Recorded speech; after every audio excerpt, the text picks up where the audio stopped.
harden our relationship. Yeah. Thank you very much. And then I go back to the moderator, Pak Oscar. Yeah. Okay. Okay. Thank you. Okay. Thank you so much, Bapak Associate Professor Andi, or Head of Department of Public Administration, Faculty of Administrative Science. Actually, this is a very great achievement, yeah. 700, more than 700 people registered to this international joint lecture, and this is, I think, because of the hard work of our chairman here, chairman of the event, Bapak Associate Professor Andi Fefta Wijaya, who, Pak Oscar, yeah. I forget to say hello to Pak Agus Pram. Oh ya, Prof. Agus Pram. Prof. Agus Pram. Hello, Prof. Agus. Thank you for coming. Thank you. The head of Indonesian Association for Public Administration, Prof. Samrid. This is the head of Prof. Agus Pram. Okay, thank you. Yeah. Thank you. Nice to meet you. Yeah. Okay, Pak Andi, because Prof. Agus Pram is our reader, it is not polite not to mention him, right? So we have to mention Professor Agus Pramusinto. Beside the head of Indonesian Association of Public Administration, Prof. Agus Pram is also the head of Civil Service Commission, ladies and gentlemen. Okay, let me move to next agenda. Next will be opening speech from our Dean, our Honorable Professor Dr. Bambang Supriyono, MS, the Dean of Faculty of Administrative Science, Universitas Brawijaya. Time and place is yours, Professor Bambang. Thank you, Pak Oscar Rahardian, Ph.D. Bismillahirrahmanirrahim.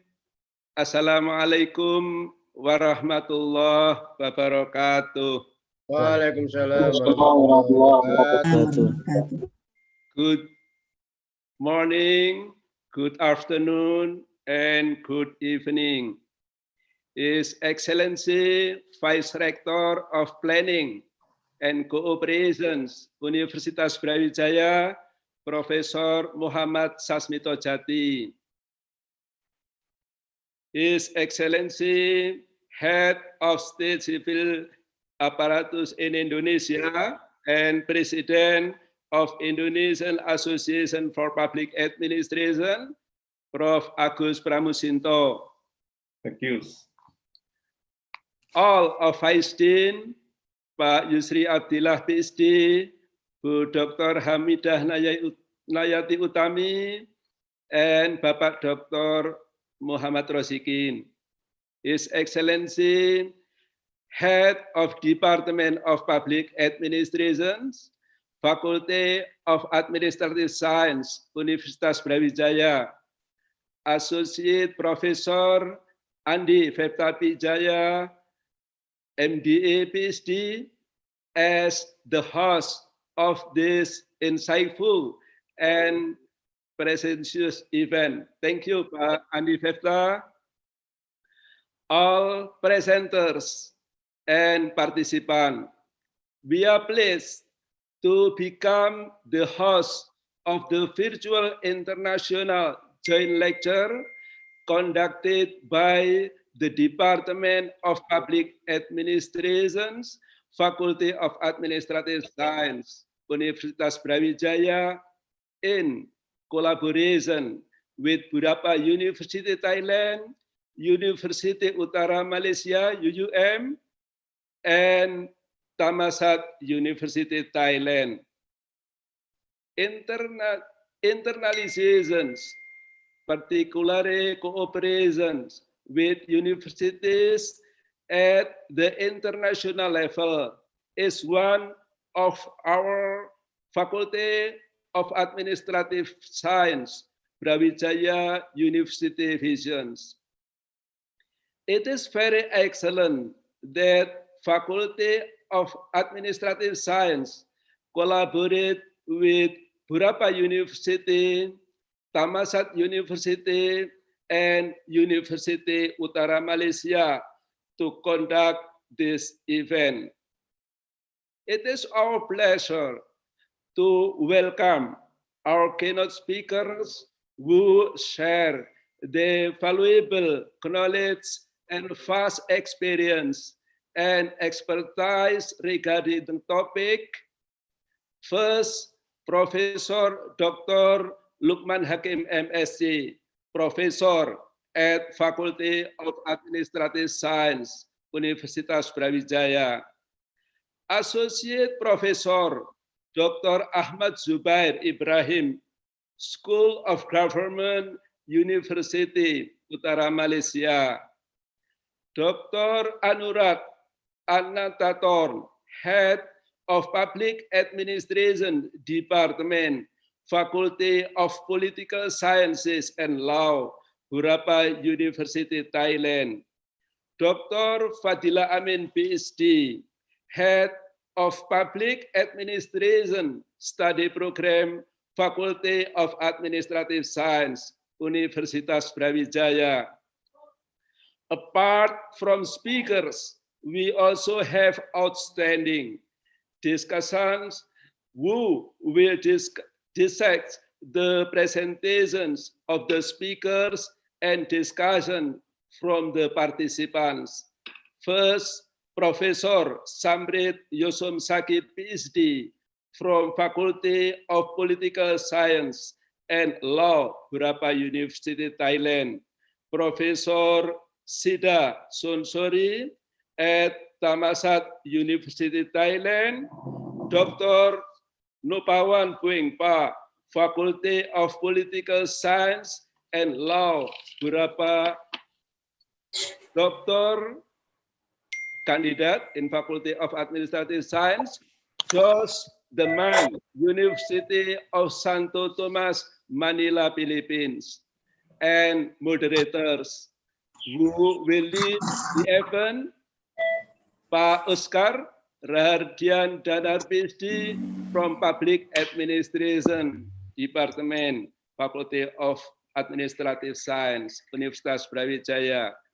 This virtual international joint lectures topic is Public Governance, Management, and Politics in the Era of COVID-19 Pandemic in 2021.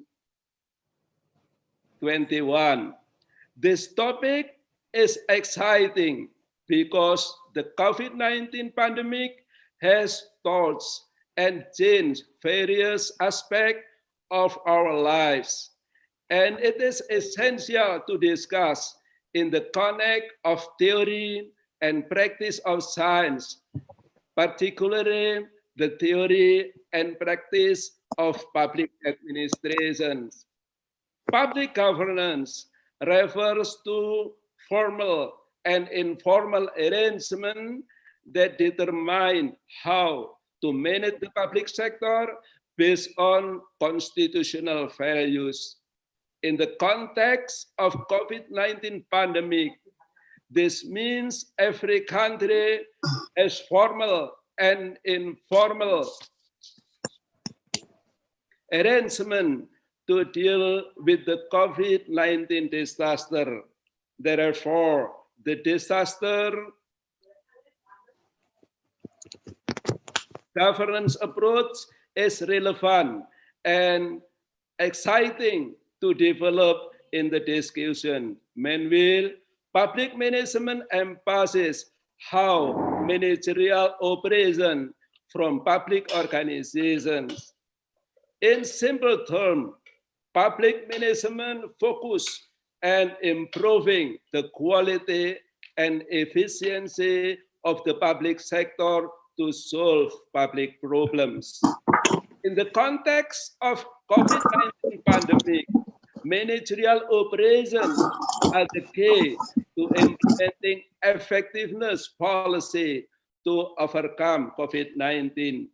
The political approach is also critical to be studied, wherein the political approach is related to decision-making and power relations. The political context cannot separate from public sector governance. In this case, the COVID-19 pandemic, Evan Guggenheim, in this article introduction, Disaster as Politics, Politics as Disaster, wrote about the strong relationship between politics and disaster. And it means the COVID-19 disaster and politics. We look forward to hearing from presenters, discuss, and also all participants. We will have fruitful and rewarding exchange at this virtual international joint lecture. We want to express our thanks to the committees and organize this critically important international joint lecture. We are apologies when there are unconsiderable things in case of the international joint lecture today. And the next, I hope Vice Rector Prof. Sasmito Jati for officially open in this joint lecture. Thank you very much. Wassalamualaikum warahmatullahi wabarakatuh. Waalaikumsalam. Waalaikumsalam warahmatullahi wabarakatuh. Thank you so much, Professor Bambang, our Dean of the Faculty of Administrative Science, Universitas Wijaya, for a very, very comprehensive opening speech. It was a great speech, and I think we can discuss it later on. What Professor Bambang already started previously. Okay, thank you so much, Professor Bambang. And next, as Professor Bambang mentions early, we will have Honorable Professor Dr. Muhammad Sasmito Jati, our Vice Rector for Planning and Cooperation. And please, Professor Sas, you can officially also start and open this international joint lecture. Time and place is yours, Professor Sas. Thank you, Pak Aswar. It's my turn to give speech. But before I give speech to all of you, as I know not all of you know me much, so that's why this introduce me to all of you. My name is Muhammad Sasmito Jati. For Indonesian name is very meaningful. Muhammad, that's mean a very excellent guy. Sasmito is signal, Jati is real. That's mean my name is given by my parents, the signal of excellent guy. That's just joke. Okay. Bismillahirrahmanirrahim. Assalamualaikum warahmatullahi wabarakatuh. My Excellency Professor, Associate Professor Ahmad Zubir Ibrahim from FIA-UB, and Professor Anurat Anantanotorns from Thailand, and also my Honorable Professor Lukman, and also my Honorable Dr. Fadilah Amin. I always say for Indonesian, my Honorable, because you know, honor in Indonesia, that's mean particular salary. Honorable, that's mean someone who able to receive particular salary. That's Indonesian system, I say. Another things, I also would like to say, respectively, for adjunct professor Samit Yasum Saldi, sorry my spelling, Dr. Nopasan Phang Ping Pa, Professor Sida Sonsri, all of them from Thailand, and also the student George P. Phang from Universities in Manila, Philippines, and also Pak Andi Fefta, the organizing the organizing committee, and the last but not least, all of the participants, my student or other participants include Professor Agus Pram, that is the chairman of Public Administration in Indonesia. First of all, please thank God to Allah that He has given me blessing and mercy, and now we can join in the meeting for international joint lecture. In the name of Wijaya University, I would like to say thanks to all of you in terms of international joint lecture online. But I hope, or we hope, we also want to say thanks to all of you with welcome, not only in online. We still receive you. We try to meet you face to face, because as human being, I think we need face to face, not just online communication. For us, it is very important. Now, we gather, share, and care to discuss with enormous topic. It is very important topic that's been a public governance, management, and politics in the era of COVID-19 pandemic in 2021. Ladies and gentlemen, I think today the era of pandemic is make us worry about our life. But in my special experience, even that we discussed before, I already have an experience for COVID-19. But Alhamdulillah, thanks God, I'm still healthy. That means we have to optimistic to say our future in terms of pandemic. And I believe all of the scientists should be challenging this pandemic era, because we believe intrinsically all of the scientists should have way of thinking as a brief future and chilling the future. If we know the pandemic is causing with something is unseen creature, virus is no one can see it without equipment. Even it is unseen, we change many things. We change our habit life. We change our frame of what, our way of thinking, because not everything in terms of economy, in terms of politics, in terms of governance, in terms of trade, we already changed. That means we should understand, we should learn about that, and I think it will change the civilization. Until now, nobody can predict when the pandemic will be stopped. Almost all the scientists do not know yet.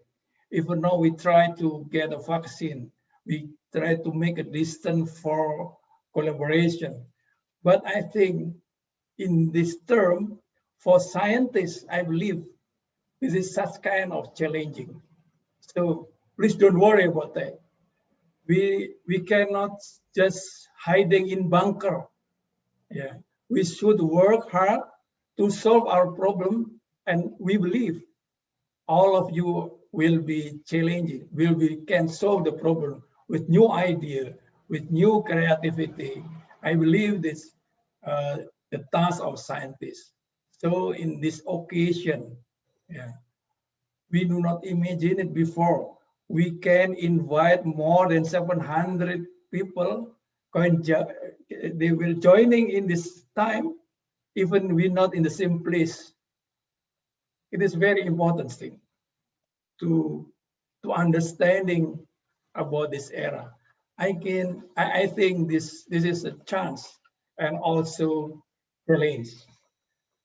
That means we believe for this gathering, we will discuss and solve the global problem, humankind problem. Moreover, after the pandemic of COVID-19, we just through about a very small unseen creature, but it is giving great impact to our life, our habit, and more important thing is our way of thinking about what life means. I think it's a great moment to rethinking about the safety of human life, include governance system, include political, include another thing is very important. That means civilization will be changed. It is very important for us. I hope you all will be fine in this meeting, highly engaging, fruitful, and beneficial for our future, our happiness, and our prosperity. And last but not least, I just want to say thank to organizing committee, Pak Andi. I think you have already sacrificing many things. That mean this should be in any condition, any circumstances, it will be going in the successful way of thinking, fruitful, and useful.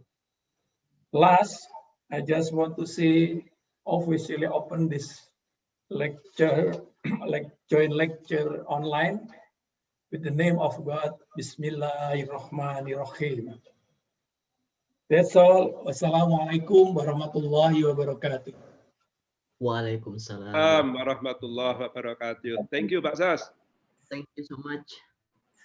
So, since Professor Muhammad Sasmito already mentioning his full name and the meaning of the name, I think I should mention the full name too. So thank you so much, Professor Dr. Muhammad Sasmito Jati, for a very nice introduction. The cycle of excellencies, according to the Professor Muhammad Sasmito Jati. And one important thing is thank you so much for sharing with us, Professor Muhammad Sasmito Jati, according to your experience about the COVID-19. It was really pleasure, and it was really give an insight, yeah, for us. I think for all participants here, 300 participants in Zoom, and I don't know in YouTube, because we also have many protests, quote unquote, from the participants because they cannot go to the Zoom, yeah, because we already crowded here. Thank you again, Professor Muhammad Sasmito Jati. So, ladies and gentlemen, according to the schedule, so we here it's mentioned that the MC handling to the moderator. As you know that I am becoming the MC himself and moderator. So I will directly lead.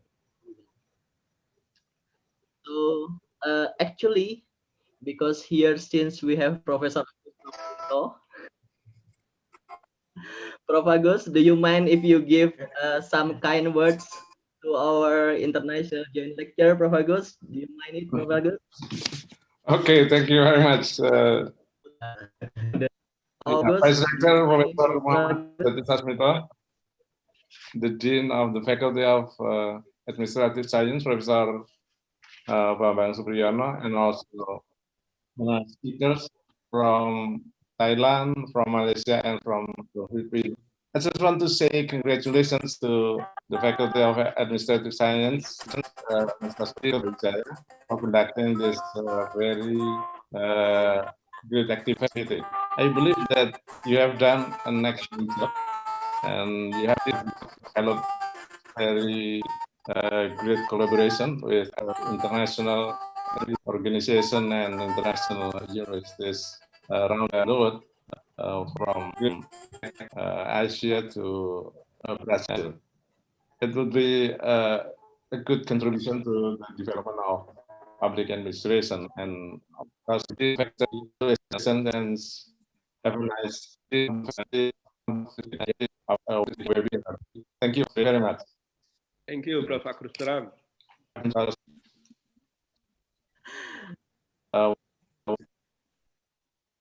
Okay.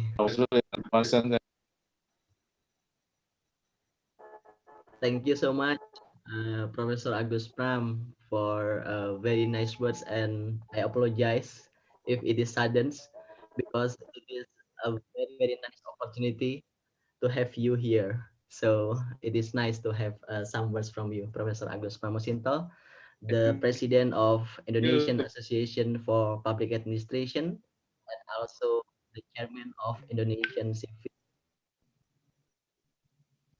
Okay, ladies and gentlemen, we move our sessions, our core sessions. So yeah, it is a very, very nice. It will be a very, very nice international joint lecture.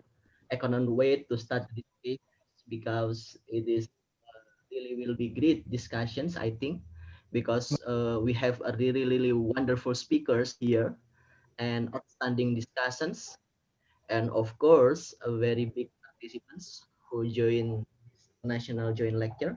So it will be a good opportunity for us to sharing knowledge and ideas. So before we start the sessions, let me inform you that we will have around 80 minutes for keynote speaker sessions.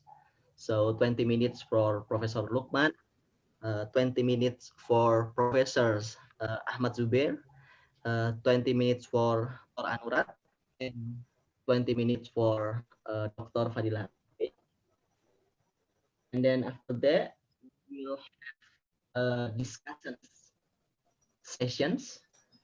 It will be 40 minutes from Professor Samrit, 10 minutes from Dr. Pawang, 10 minutes from 10 minutes, and from George will be 10 minutes. And we will have around, because of technical problem we have, actually it should be 90 minutes for the sessions. I think it will be flexible. Yeah? Let we try to make it flexible for the KA sessions. Maybe it's 70 or 70 or 80 minutes. Okay, for the questions answer session, please write it in chat column, ladies and gentlemen. I will read the questions from the chat. Yeah. By the way, my name is Oscar. Let me introduce myself as Professor Tasmit Ojeti for everyone who don't know me. So I'm Oscar. I am a lecturer in the Faculty of Administrative Science in the Public Administration Department, and I will be the moderator of this international lecture.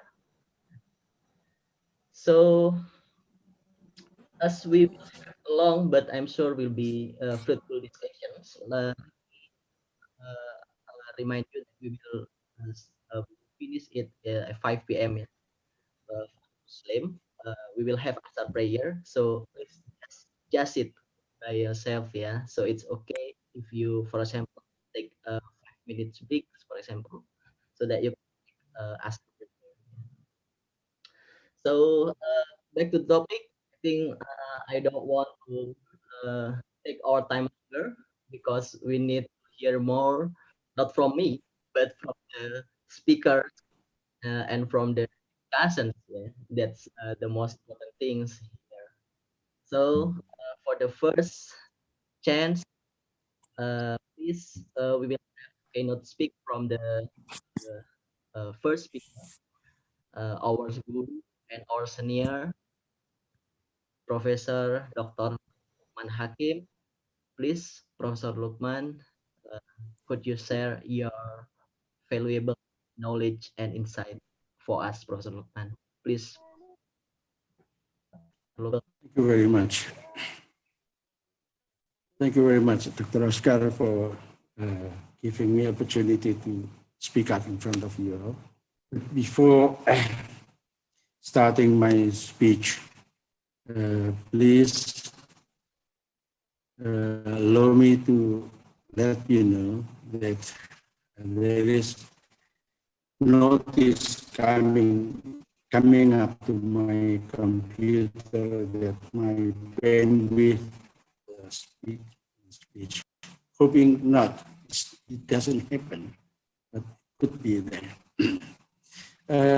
Secondly, do I have to introduce my name? I think just without further ado, I just want to say that the description of my name is much better than what you have explained. So I think I don't. Yeah,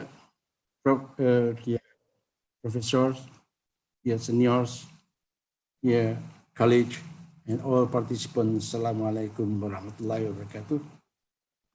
Rabbi shrah li sadri wa yassir li amri wahlul 'uqdatam min lisani yafqahu qawli.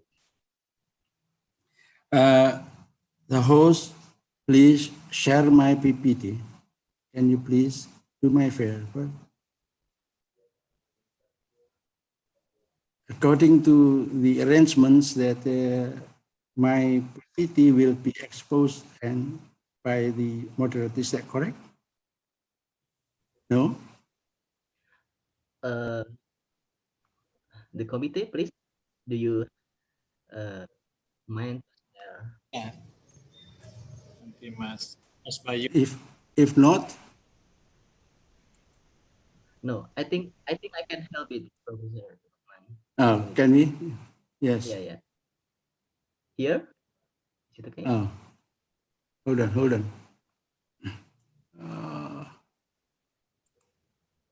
Yes, correct. There are only 20 minutes that I've got the time to speak up. So I just want to say or to speak up point by point.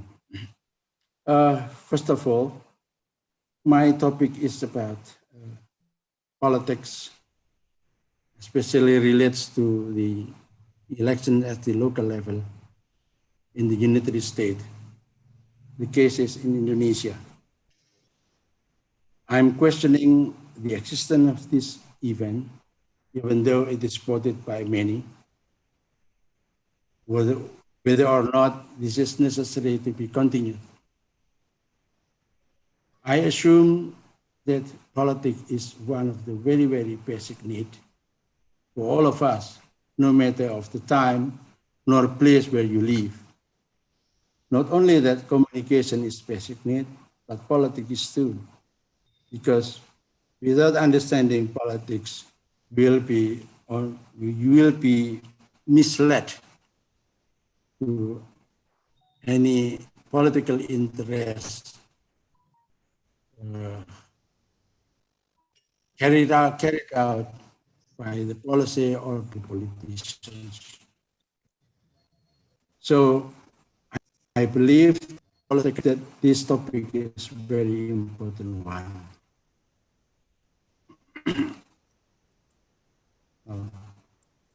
How to move this one? Next, please. How to move? Yeah. Most people 2020 or last year, it was followed by so many districts. It was mentioned that 224 districts, 37 cities, big in the organizations, and big in financial support is needed in the event.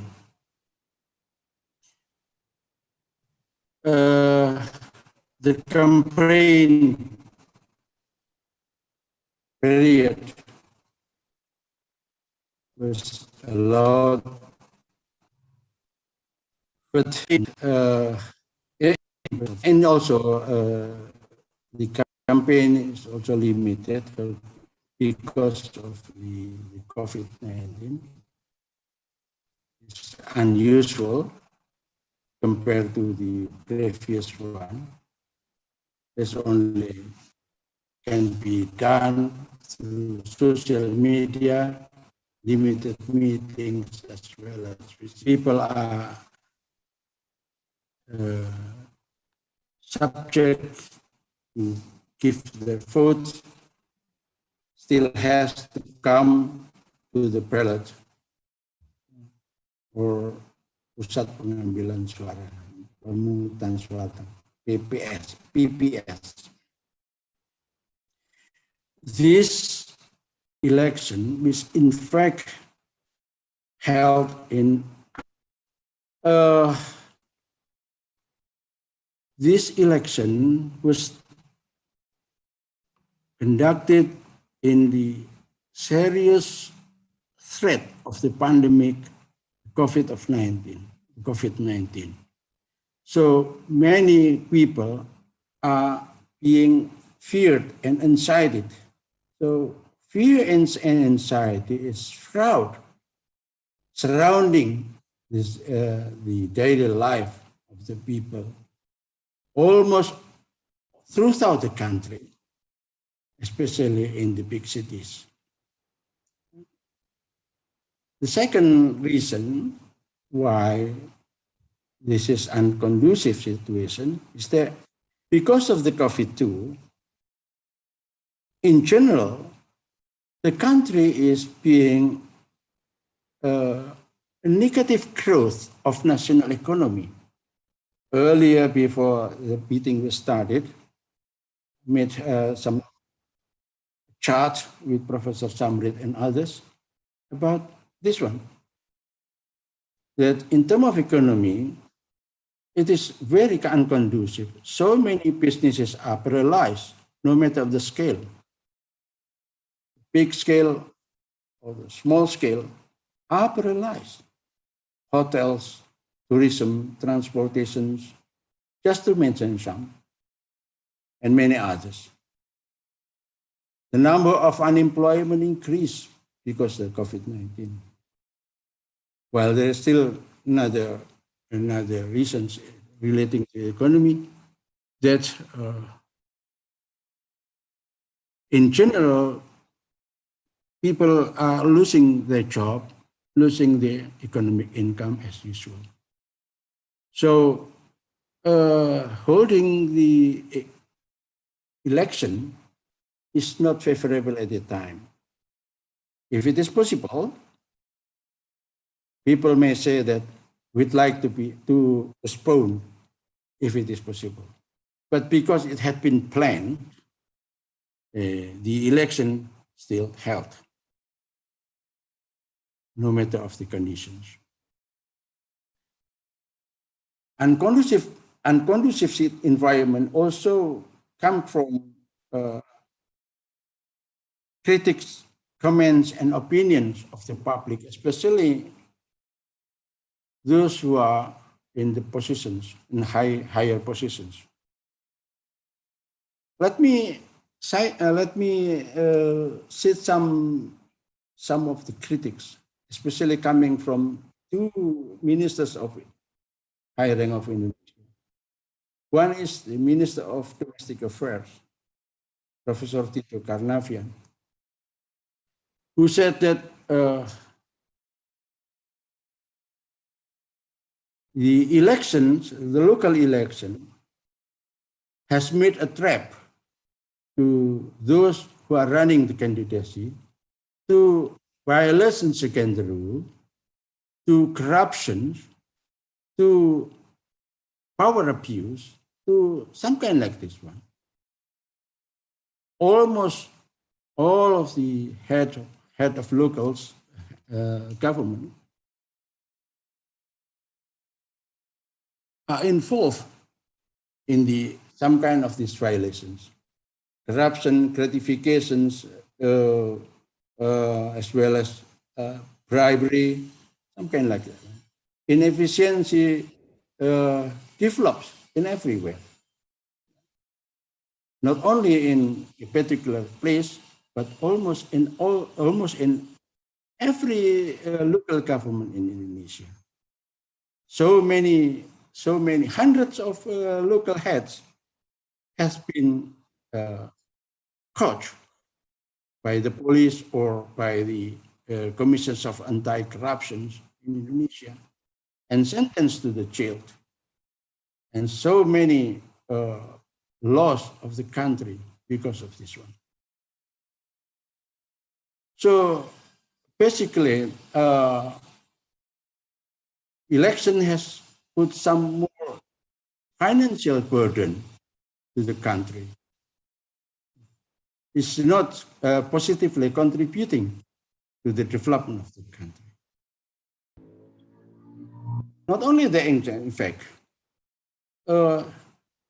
rank and file people, general people also realize that nothing has been resulted from the elections unless the spreading out of the corruption, which used to be centralized in Jakarta under President Soeharto, and now distributed or spreading out throughout the country. So basically, local election is no longer favorable. But this is, no matter of this public opinion, the law has been established. The election must be established, must be set up, must be held. So the government has no more choice unless to hold the elections. The second opinions or critics come from the Minister of Politics, Law and Security, Professor Mahfud Ph.D., that based on his experience as a head of a Supreme Court in Indonesia, the election just only opened the room for violations against the rule. He has so many experience in this. That all of the violations, or most of the violations, originating from the local heads. So basically, by this reason, as well as others, local elections is not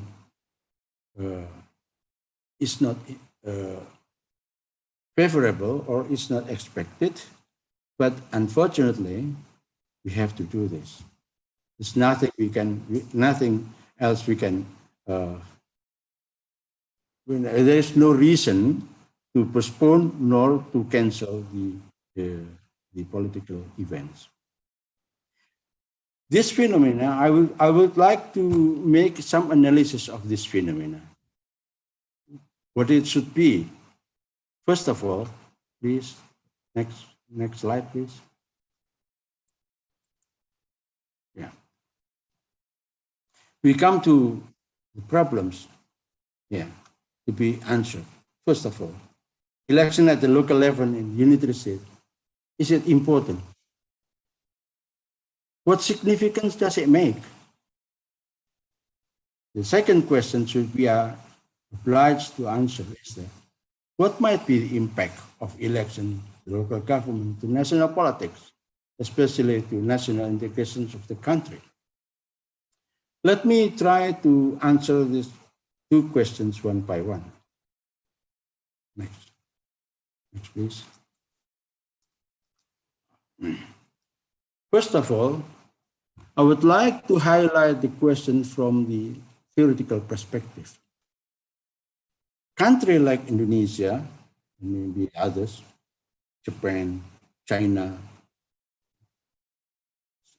France, Britain, and many others, have decided to follow, theoretically, the arrangement of political as well as government organization based on the unitary theory, the unitary state, the theory of the unitary state.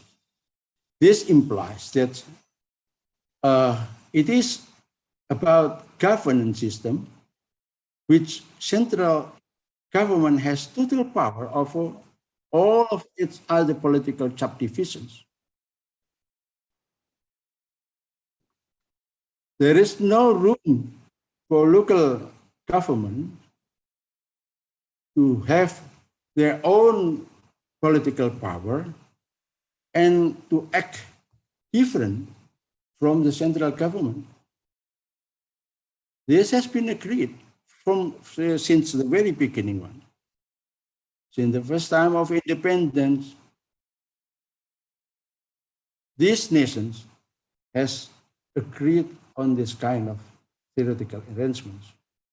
It is true that we have experience of considering a federal system, but then eventually we back to the unitary system. Meaning what? Meaning that since then, we must not commit to other system of government unless the acknowledgement of the central power held by the central government. Sometimes local election is also associated with democracy. That holding election at the local level is supposed to be indicating better democracy, implementations of democracy. But it is from the perspective of critical theory, this is biased. Because in fact, what is needed at the local level is not a political justification nor legitimacy. Instead, it is administrative competence. So there is no need in the local government to hold or to get political justifications from the local elections because of this theoretical consideration. So this is very essential. Secondly, from the historical perspective, holding the local elections, or not only the local elections, the history of elections in Indonesia has been fraught with violence, conflicts, and waste of energy. The first elections in Indonesia was held in 1955, but after that, the election was stopped due to an conducive political situation resulted from the elections. Horizontal conflict as well as vertical conflicts developed almost throughout the period of President Sukarno. And it was very, very difficult to be established, or to be set up, to be resolved. Not until 1971, the election was begun under control of former President Suharto. And since then, regularly, the election was held within 5 years, 1 in 5 years. But almost throughout the history of Indonesia, the election was fraught or colored by political tensions, conflicts, disharmony, and to a certain extent, it is endanger political cohesiveness of the whole nations. However, in 2005, when Suharto has to step down from the office. People put pressure to the national politics to decentralize the power, to hold by holding local elections throughout the country. So starting from 2005, it is undeniable that elections, local election, has to be conducted, has to be held. And since then, as we can see, so many candidates which are in fact incompetent to hold the power successfully achieve the positions, political positions, which eventually, because of the lack of competency, lack of managerial skill, because of lack of awareness, they are trapped in the violations against the rule. Corruptions develop everywhere, gratifications, bribery, and other kind of manipulations. So it is, in fact, no matter of good intentions behind the political pressure of holding local elections, in fact, the result was not as it was expected. The local election has been counterproductive to the development of politics in the country.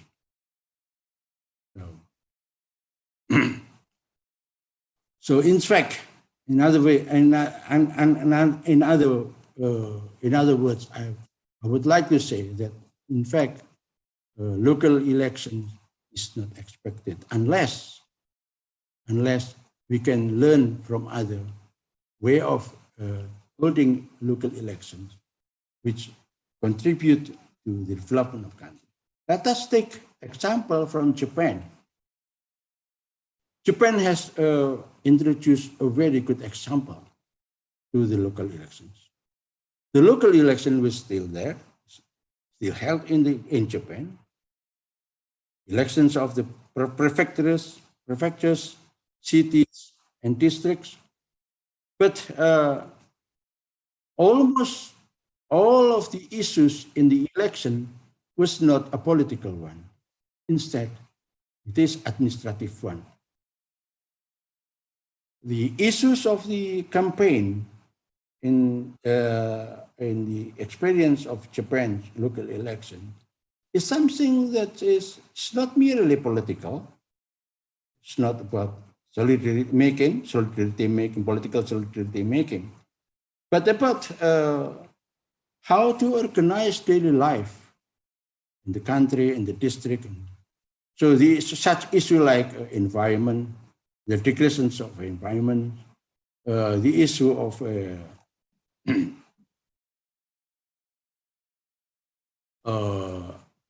disaster, for example, natural disaster, or the issue of other problems emanating from within society are exposed to the surface and it's more dominate rather than political issues who we are in terms of grouping. As the result, sorry, you have 1 more minute, Professor Rahman. Sorry, Prof. Okay, let me continue then. Well, let me move to the empirical situations. That Indonesia is still a young country. It is very, very dangerous to the national integration because of these local elections. Let us take example from Soviet Union, Czechoslovakia, Yugoslavia, for example. They are all broken down, not only because of from factors coming from outside, but from the inside. So let me come to conclusions that for the next, I think selection is more important to be considered rather than elections. Administrative works for local election must be prioritized rather than political elections for the local government. That's the point that I'm making. Hopefully that we'll have discussions later on. Thank you very much. Thank you so much, Professor Lukman. Me personally, if we have a lot of time, of course, we would like to hear from you more, of course, because it was really nice discussions. From what I try to take a note, that unconducive general environment, fear and anxiety to the public, worsening the pandemic of COVID-19, it was create a kind of what's the anxiety for our people during local government elections. And empirically, SWOT analysis, according to your research, the election at the local government shows more negative impacts rather than the positive ones. This is a very interesting, and I think this is a very great input for our central government, according to Professor Lukman research, and it will be a nice discussion later on, Prof. Lukman. Thank you so much, Prof. Lukman, for your valuable sharing for us. Okay, let's move to the second speaker. Our second speaker will be Associate Professor Ahmad Zubir Ibrahim from the School of Government, University Utara Malaysia. And thank you so much, Professor Ahmad Zubir, for becoming the keynote speaker of our international joint lecture. And it is very nice. We will hear from you about experience from Malaysia in managing COVID-19 and how the government intervention in managing COVID-19. Time and place is yours, Professor Ahmad Zubir. Please. Bismillahirrahmanirrahim. Assalamualaikum warahmatullahi wabarakatuh. Waalaikumsalam warahmatullahi wabarakatuh. Baraya dan Dr. Prabambang, ladies and gentlemen. Firstly, thank you very much. Waalaikumsalam warahmatullahi wabarakatuh. Okay. Firstly, thank you very much to organizer to invite me as a keynote speaker for today to discuss about the experience the Malaysians, right?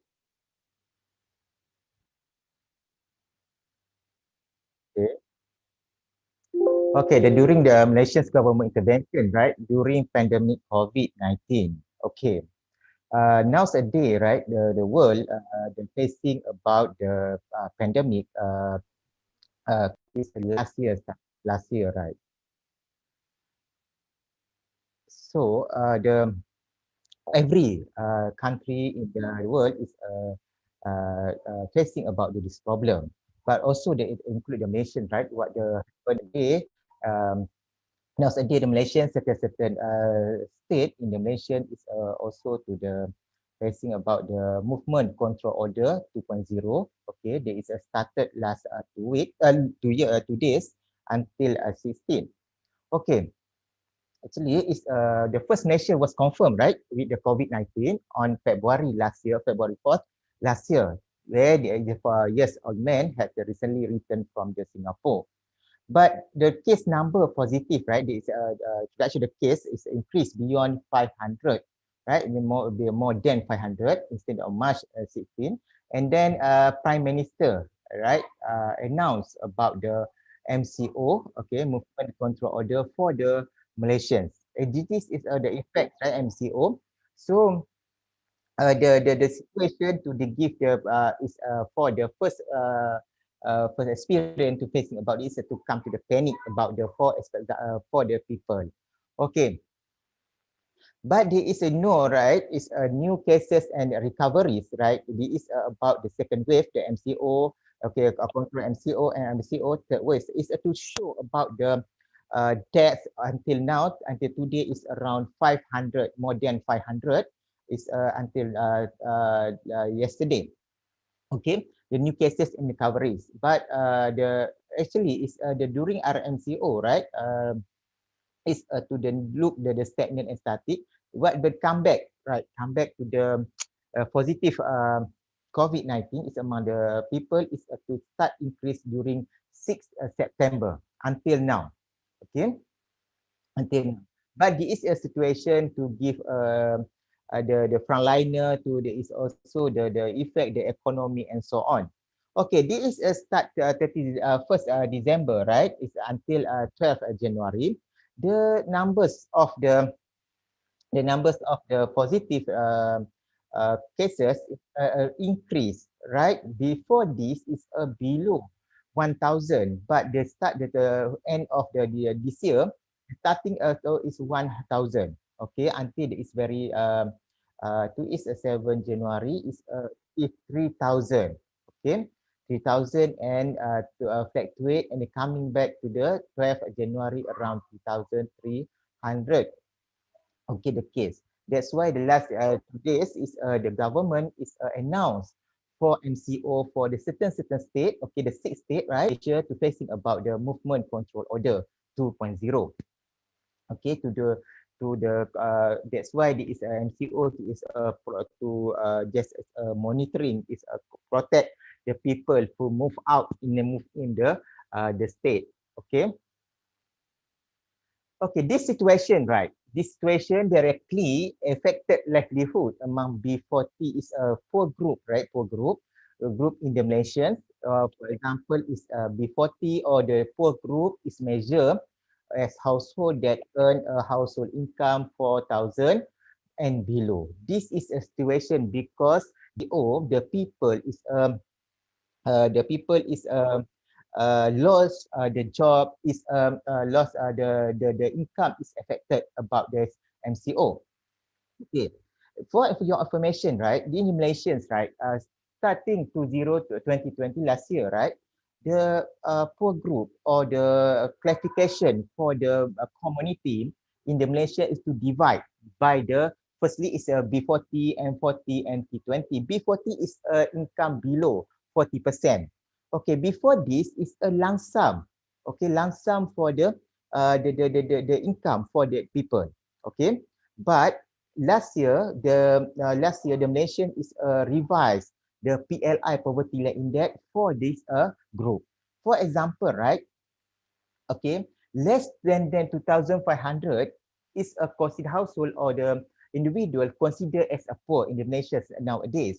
And then is before this is that's why the Malaysian is more specific the classification for the people based on the mean household income, so that is a government intervention will be focused. That means will be focused what this group to need, what this group can be helped by the government. For example, right? For example, B40 is around 4,395. Is their government intervention maybe the approach to their move out from the group B40 to the M40 is a different with the B40 B1 is income less than 2,500. Maybe this is a B1 is must be the government should be more focused about the cash transfer, right? They should be most focused the cash transfer, but they depend on the state government. But this is a B40 B4 is maybe is a norm how to the skill and training to must be provide to the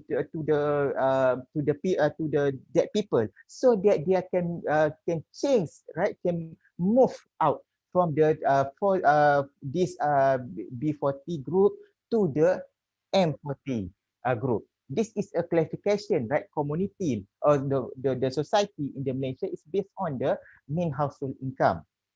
Okay, there is to more focus about the social safety net of the government intervention should be, right? Should be to more focus directly what the people need and should do the by government implementation about the government the social safety net.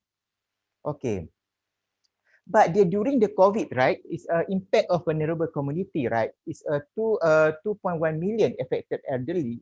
Elderly is about the greater risk from the more serious, okay, complication from the COVID-19, less access to non-COVID related healthcare. Okay, this 2.1 million affected is among the elderly because this is above, yeah, right? Is they are above 70 years. At the same time, also 2.8 million affected by the B40 group household. Okay, many B40 is a population is a casual and low skill workers who are more likely to to the lost their job, resulting in financial hardship. At the same time, right, there is a B40 is a poor group. Right? The poor group especially is a low education and depend and one depend the main resources or main job only. They don't have a part-time job and so on. Because they don't have a skill and training. Among these is people also, right, is coming the drop out. Okay, drop out at least is not to achieve certain level in the school education. That means they don't have a depend on based on their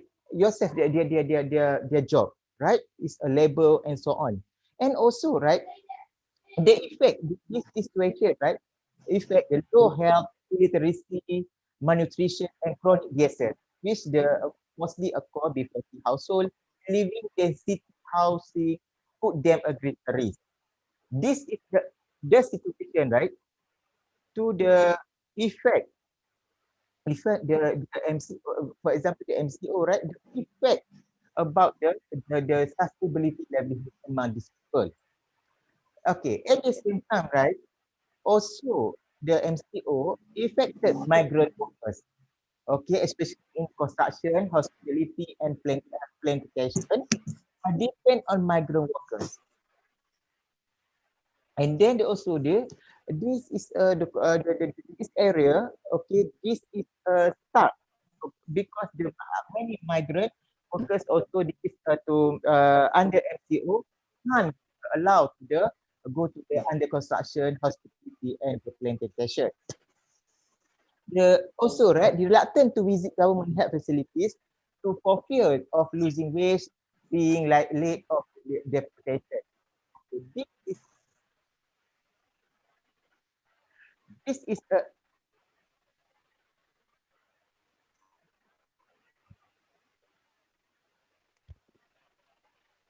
okay. This is the impact MCO, right? Impact on the vulnerable community. Okay.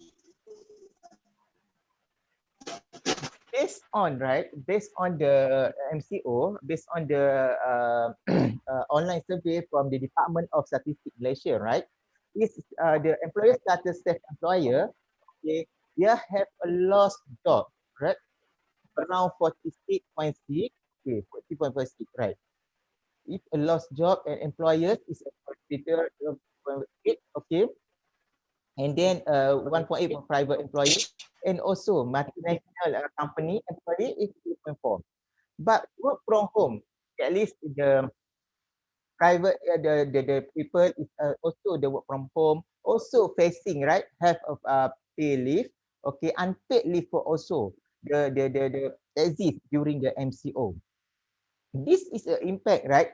The effect the situation to give the stress and the anxiety for stress and the depression among the people, especially the D40. Okay, they affect the economic individual. And also, right, the based on the study by the Department of the Statistics also, the self-employment is don't have sufficient for less for 1 month. They don't have saving financial. Okay, this is to show, right, the literation rate in, among the B40 is a poor group is very high. Okay, anything happen in the household for the B40 is less, they can protect around the 1 month only, because this is a 71.4%. So they have a cash for 1 month only, and then it's a for 3 months rate is around 5% only. Okay, compare is others multinational company employee is at 30% for the sustain for the 3 months. Okay, private employee 58, and government linked company also 58.9. This is to show, right, the cost of living, right, the increase time to time, and also the vulnerability. For example, the pandemic COVID-19 is actually effect for the sustainability livelihood among these people. Okay, this is the impact of the crisis of this hard sector. You look is wholesale, manufacturing, accommodation, and food service, and real estate. To high impact, right? To high impact for the COVID. Is the affected about the COVID. This is a more this is a repair the retail trade and the manufacturing, for example, food service, right? And the real estate, right? Is that mean is not is really collapse, but it's almost is the facing about the problem. Okay, sometimes is they don't have anything because the COVID is the one is the factor is vulnerability to affect their business, the effect to their the surrounding for the find out the economic sector. But for the human health and education, utilities, public admin, and also social security is a low, the basic is a low affected about the COVID. But the more to the wholesale trade, PKS, for example, small medium industry, for example, SMI also facing about the problem. Okay. Impact on the service SME, right? The level of business impact is very after MCO, right? Before the comparison is before and after MCO. To look the after MCO is the very negative. The impact business impact is around almost is 70%. Okay, but the area of business more impact also increased before and the after. That is not this is the numbers, the figures to show how how the people, how the individual involved in the SME, for example, to how to sustain their business and their also a livelihood, and also their labor and workers. Okay, this is the how they are affected, but at the same time, the workers in the BICME also the lost a job, right? Lost a job without any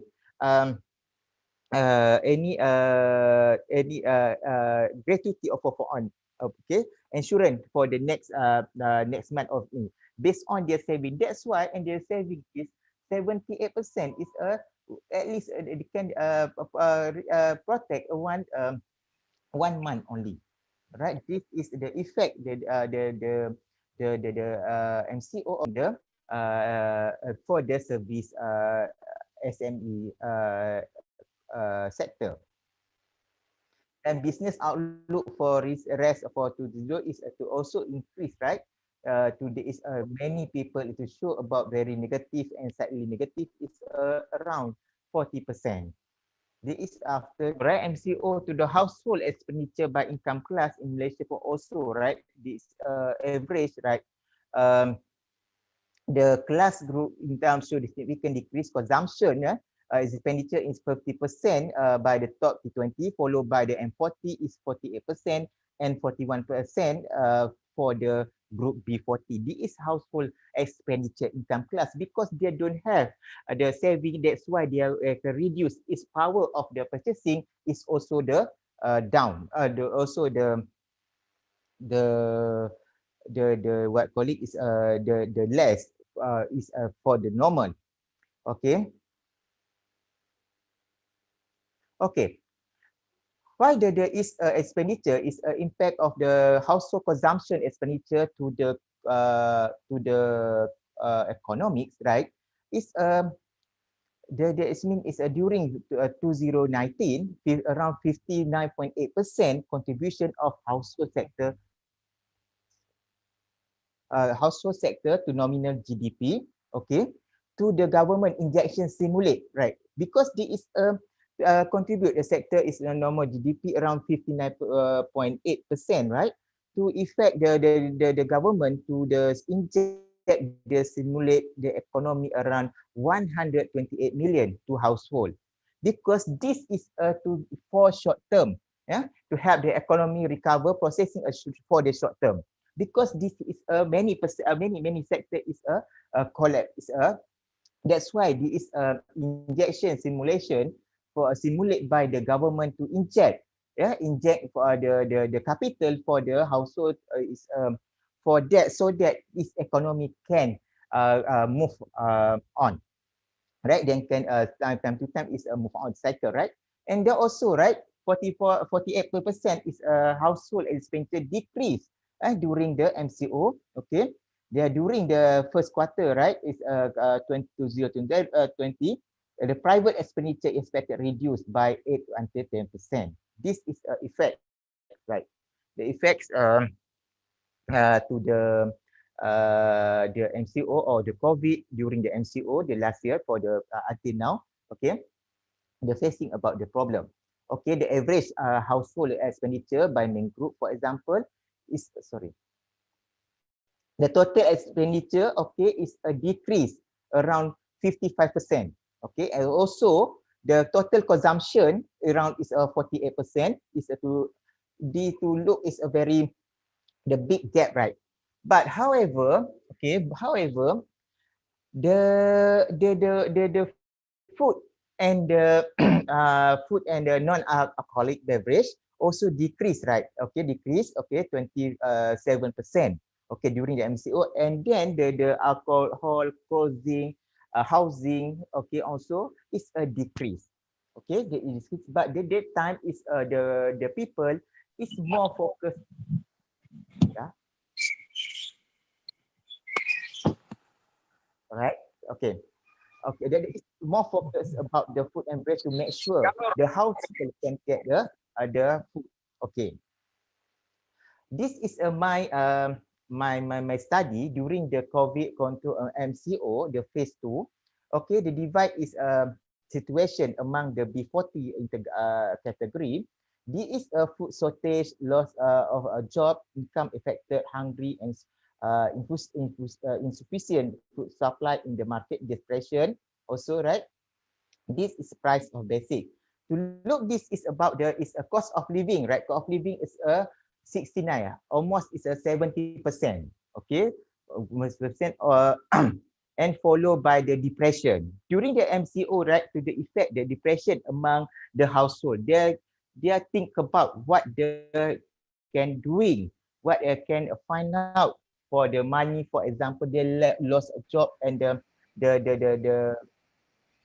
income is affected by the MCO, and also the out saving is 42.9%. This is the situation due to MCO control order. Okay, for the purpose, right? The B40 right, during the COVID-19 pandemic is 350 is around 4.7%. The paper is to using the money so that there will be certain. And also they buy cheap stuff, okay, and also reduce food intake and more focus priorities put the children. At the same time, also the people before among B40 lost a job, right? To try out a job as a Grab or a hiring driver. Okay, this is the more is the more one innovation, right? Among they are using the move they did not depend if depend one sector, if to try the new job. And also among people vulnerability group also they're starting on online business. Okay. You have 2 more minutes, Professor Zubin. Sorry. starting on the online business, UB business, and also they depend also the among from government. This is a coping strategy. What strategy they are using? Right, they're using for the MCO. Okay. The Malaysian government is realized, right? The measure the government to support the B40, for example, is implementation about the economic stimulus package. Is first is a package rangsangan ekonomi 2020 is okay to the mitigate impact of the COVID-19, and then to the aim is promoting quality investment. Okay, at the same time also the implementation after 1 month, implementation the prihatin is around 230 million, okay, to aim is protecting the rakyat, supporting the business, and the economy. Under the Prihatin, right, this is Malaysia's try to the Bantuan Prihatin National Wage Subsidy Automatic 6-month loan moratorium. For example, EPF Alistari cash aid for the government servant and pension. Also, the SME and corporate loan guarantees is around 290 million to more focus about the Prihatin. Okay, after 2 weeks, right, the government nation also announced about Prihatin for the SME. This is a more around the 10 billion. 10 billion the government to support business, especially SME, is to special grant for the micro SME, because the SME, the small medium enterprise, is the people is the effect about the COVID-19. Okay. And then the June, okay, Malaysian also announced around 35 million for the penjana, okay, to give the aim to empowering rakyat and the propelling business and stimulating economy. What the measurement is about, this is about e-commerce initiative, for example, tax exemption measurement and also wage subsidy. For the extension come from the Prihatin during announced the March 2020. And after the September, right, during the last September, kita Prihatin also announced by the government is spend a lot money also is about 10 billion. Okay, 10 billion is supporting micro SMEs to the local workers and the people. This is during the MCO, right? This is a package or economic stimulus package to support the economy and directly for the people nation. Okay. Professor Zubir, Yes. you have Yeah. 1 more minute, Professor. Okay, no Sorry. problem. Okay. Thank Okay, you. this is overall Malaysia spent a lot of money is around 305 million for the package. Okay, this is the type of the discussed issue, the Prihatin and so on. Okay, the Prihatin issue is more focused to the B40, for example, B40 and 40, what type they get. Okay, Prihatin special, okay, green for the small and medium enterprise. Okay, the Prihatin Rakyat economic stimulus package. Okay, this is more also the infographic for the economic stimulus. But this is also the food security, right? So it's more to focus, right? Okay. And then the food security, the government spent 1 billion for fund, okay. And also the economic package and Prihatin Rakyat economics also what the government try to do. Okay, there is a strategy that for the resilient and sustainable growth is to more focus a resolve is Prihatin is resilient, restart, recovery, fertilize, and reform. This is through the agenda and policy by the government. Using 6R strategy. Okay, thank you very much. Thank you.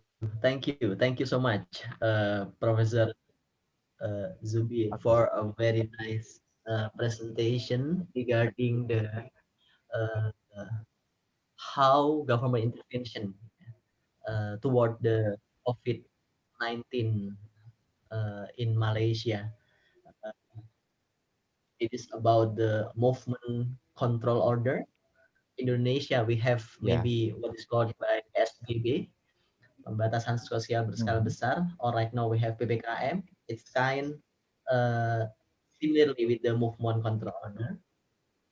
And you also asked regarding the situation that directly impact livelihood among B40 and the impact toward the small and medium enterprise, and how government intervention through policy. Yeah, and you also briefly mentioned about 6R strategy. Yeah, I think it's very Yes, nice yes. to be discussed later on. We can put and give your presentation slide to the audience, I think, if they want to look at more detail. Thank you so much, Professor Subir, Yeah. for a very nice presentation, Thank you. and we will Welcome. discuss it. Okay, next we will have Professor Anurat. So next speaker will be Dr. Anurat Anantanator. He's now the head of Public Administration Department, Faculty of Political Science and Law, Burapha University, Thailand. He is my guru, but also my friend and brother. This time and place is yours, Dr. Anurat. Yeah. Thank you, Dr. Oscar, my my former lecturer, and my friends, and all participants in this seminar. For my presentation today, I would like to talk about the focus of in public administration do in the COVID-19 pandemic in Thailand. So first of all, I would like to present to brief about the situation of a pandemic in Thailand. Until now, Thailand has a two wave for the COVID pandemic. The first start on the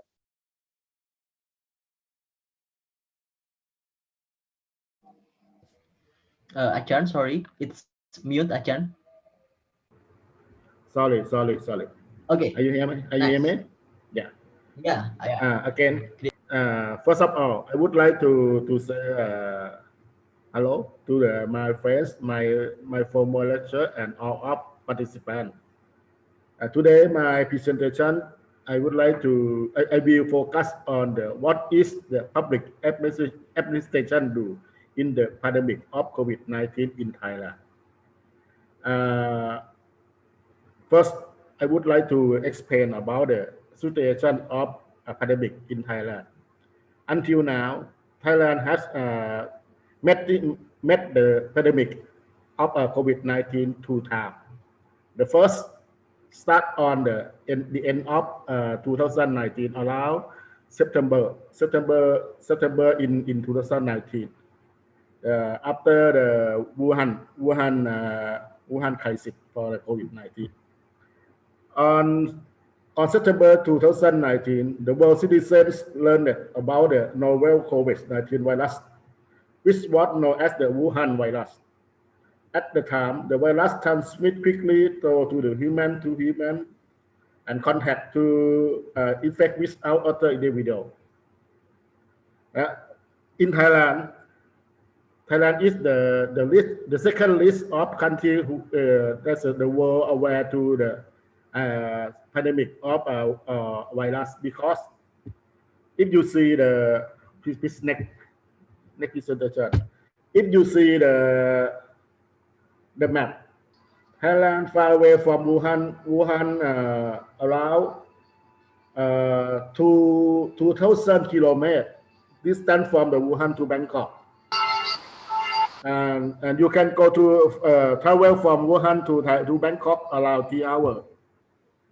And 10,000 Chinese tourists will come right to come to Thailand, around 10 million per year before COVID. So it's really dangerous, and I really risk from Thailand to have the pandemic for the virus after Wuhan. Timeline for COVID in Thailand. That we have two wave coronavirus pandemic in Thailand. First wave start on the mid of January 2020. The first case Thailand confirmed the case of virus from the Wuhan tourism in Bangkok. The Wuhan tourism, the woman Wuhan tourism come to visit Thailand, and he has the infections of the virus and come to Thailand, and she confirmed it in Thailand the first time, so that is aware of Thailand. That's after that the virus the virus transmitted to the other in Thailand, like the who close contact to she. For example, the taxi driver, for example, to the restaurant, but the first time is the transmission by one-to-one, human to human, not over until the middle of March.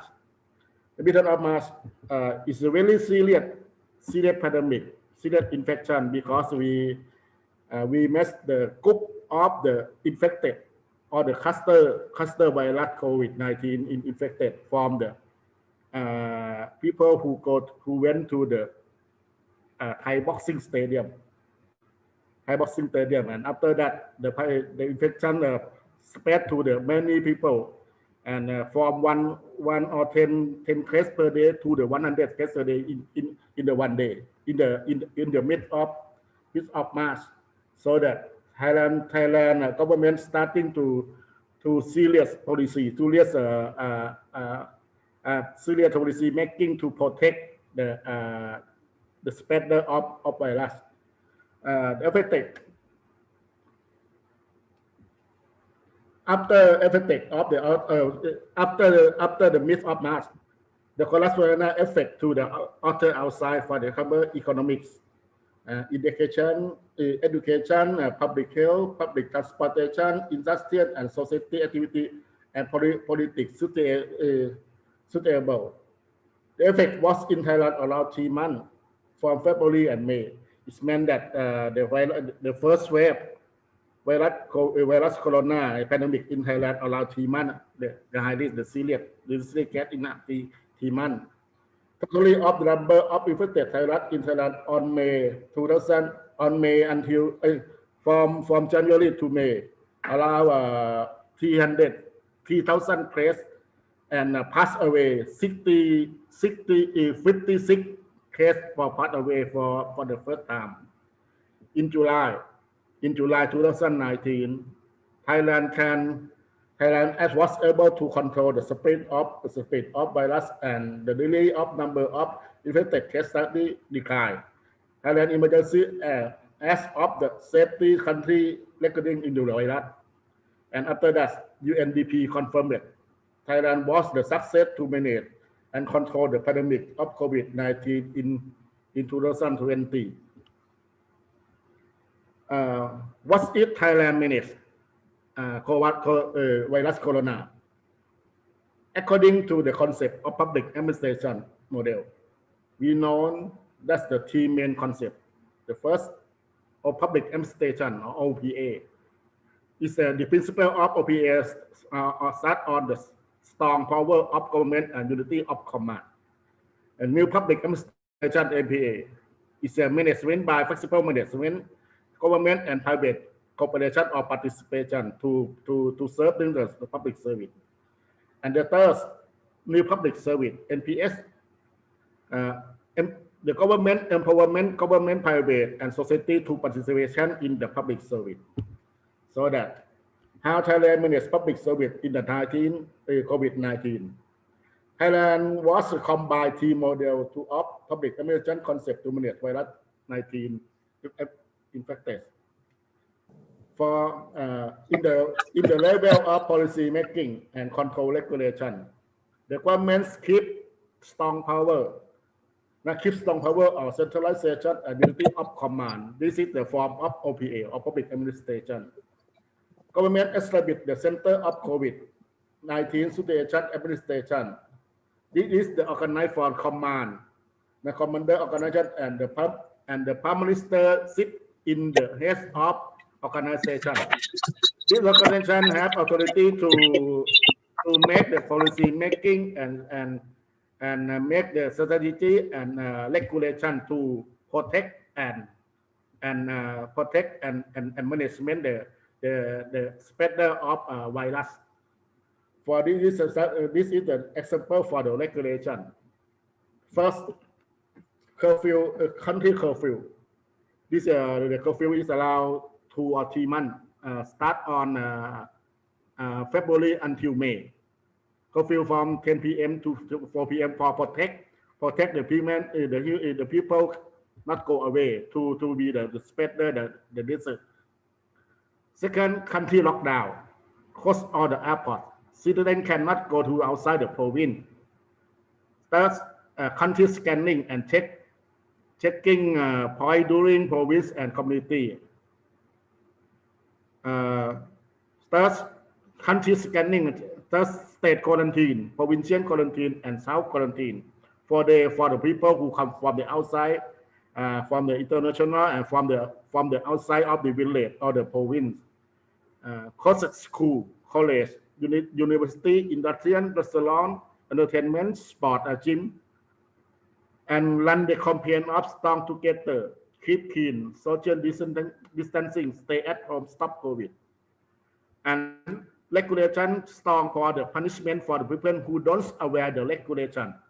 This is the policy, for example, for the policy making and the control regulation for the stop spreader of the disease virus corona.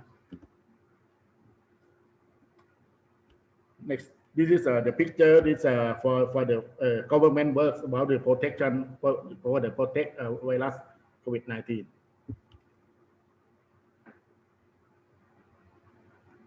In terms of the policy implementation, the government invites the stakeholder, for example, the private or business and the community or society to join the policy to provide the people. Government still invite the model is done or the model of NPM and NPS. What is government work in the policy implementation? First, free for electric and water supply to household. Second, give 15 baht per 3 months, totally 15,000 baht to the group of the poor. For example, losing job, the people who losing job, people who losing career, people who have a low income, something, people who hungry, and for the employee or the worker in the industrial, get 500 baht for the fund, social insurance fund, free for medical service to the people who was infected, also who causing risk to the infected. Stopping bank debt and interest loan for the household and former bank customer. Cheap rate for the bank interest loan to small merchants and the household. These are the government work, for example, for the policy of the government support or the provide the people in during the COVID the first time. In terms of local government work, what is local government work in the implementation? The first, provide accommodation to the local people, for example, mask, hand wash, alcohol gel, drinking water, food, or something like that. And some local governments give 1,000 baht to the poor household in them area. Stop low contact and free. Local and community quarantine. Support the policy for the local and community quarantine. And what is the private and business work?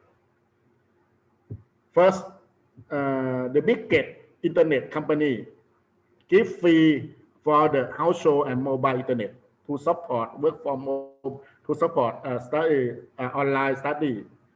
Donate money to support the government for the land the policy. Follow and support government financial policy. Stop in bank in private bank. Stop debt and decrease interest loan to the people, to the business, or to the family. The employee works from allow that the employee work from home and pay full or half salary to them. Delivery service, for example, Cup Food, Lineman, Gojek, or something like that. And someone sharing food to the company, to the community, to the people, free for the food, free for the accommodation.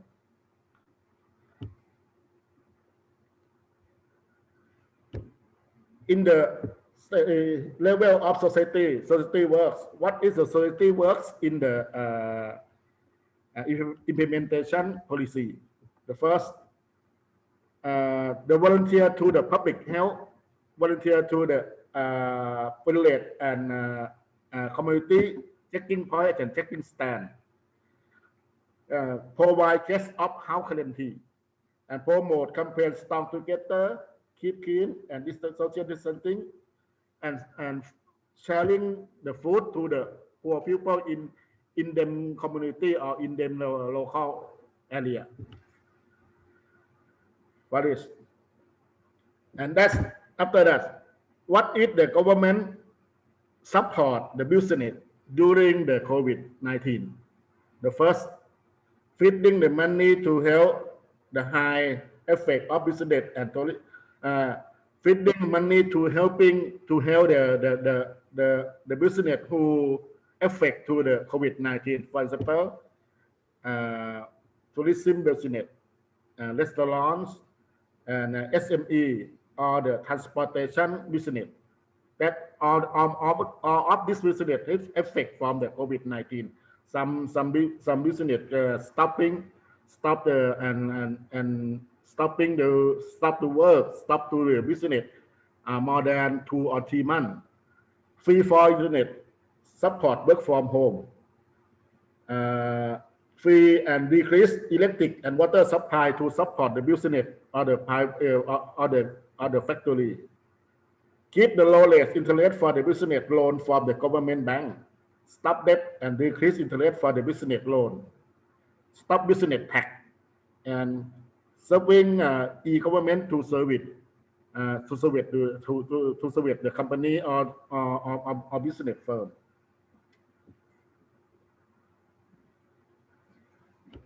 In the term of education, what is the government do for the education during the COVID-19? The government announced to the all of school and university must be starting online class study and give the e-learning free for the household and mobile internet to support the family to take care them students to study online. Give the tuition free for the all of students. Living scholar shipping from the university is giving the living free for scholar to the student who poor. Free learning platform, e-learning technology, school and university work from home. After that is the first crisis of pandemic virus corona in Thailand. In the second wave, I thought that the first wave is finished on the May of 2020, and after that in Thailand we don't have the case of infected inside Thailand around 3 months, and we met case of COVID again on the last month, September of the December of 2020. We Thailand met the case of COVID-19 again from the Samut Sakhon seafood market This is the biggest market seafood in Thailand, and the virus come from the border, from the Myanmar, from the India, come to Myanmar and come to Thailand by the Myanmar worker who work in the Samut Sakhon seafood market. And this is a lot of the Myanmar worker. I think maybe around 100,000 people, Myanmar worker in this market. So that the virus disease spread to all in the Myanmar, human to human, and spread to the other to the merchants, for Thailand merchants who come to this market to buy the seafood and go to the another province, to the north, to the east, to the south. That is the first time for the second wave of COVID-19 in Thailand. And after that, after we met the first case of the second wave, Thailand government worry and starting to the strictly the policy to protect again, and but cannot stopping because in the midst of January, we met the case of the big group for the pandemic or big group of infection in Rayong province from the merchant who go to buy the seafoods from the Samut Sakhon and come back to Rayong province, and they go to the illegal camping. And illegal camping, so many people in the illegal camping spread the virus disease to the other. After that, after Rayong illegal camping come and continue to the Pattaya illegal camping, go to Chanthaburi, go to the four provinces of the Thailand. And after that, the really very serious case. The second time in Thailand, the government announced to the lockdown for province: Chonburi, Rayong, Chanthaburi, Tat. This is a lockdown policy, but different for the first time. The first time is country lockdown, but second time is a provincial lockdown, because the government aware to the effect of the lockdown, because the last time the government used a lot of money to serving to the people who affect to the country lockdown, so that now the government worry and try to control the effect, and so focus on the province who list to the COVID-19. Until now, the still the spread infection of virus corona in Thailand now is still increased from 10% per day, and now until now. This next slide. This is now the infection on the 60 province in Thailand, 15 December until 14 January. We have the red card to separate list, not list, and low. The red card is more than 50 cumulative case in province. The orange between 11 and 50 cumulative province. This is the Chonburi and Rayong is the east of part of Thailand. This is the list area for the second wave of virus pandemic. Next, please next. This next slide. This slide is the totally, and this is the confirmed case from the last year until now. We have 11,000 case for the confirmed case virus corona. New case 271, serious 25, and death 69. This is the situation of COVID in Thailand. So until now, we cannot control. Thailand government try to control the number of case COVID and not over 200. And we hope that in the midst of year we cannot control completed again, because now Thailand give a good news to the people. We buy the COVID-19 vaccine, and in the half of this year we can send the COVID to people, or the maybe around 50% of the population in Thailand. So I hope that this is a good news for Thailand.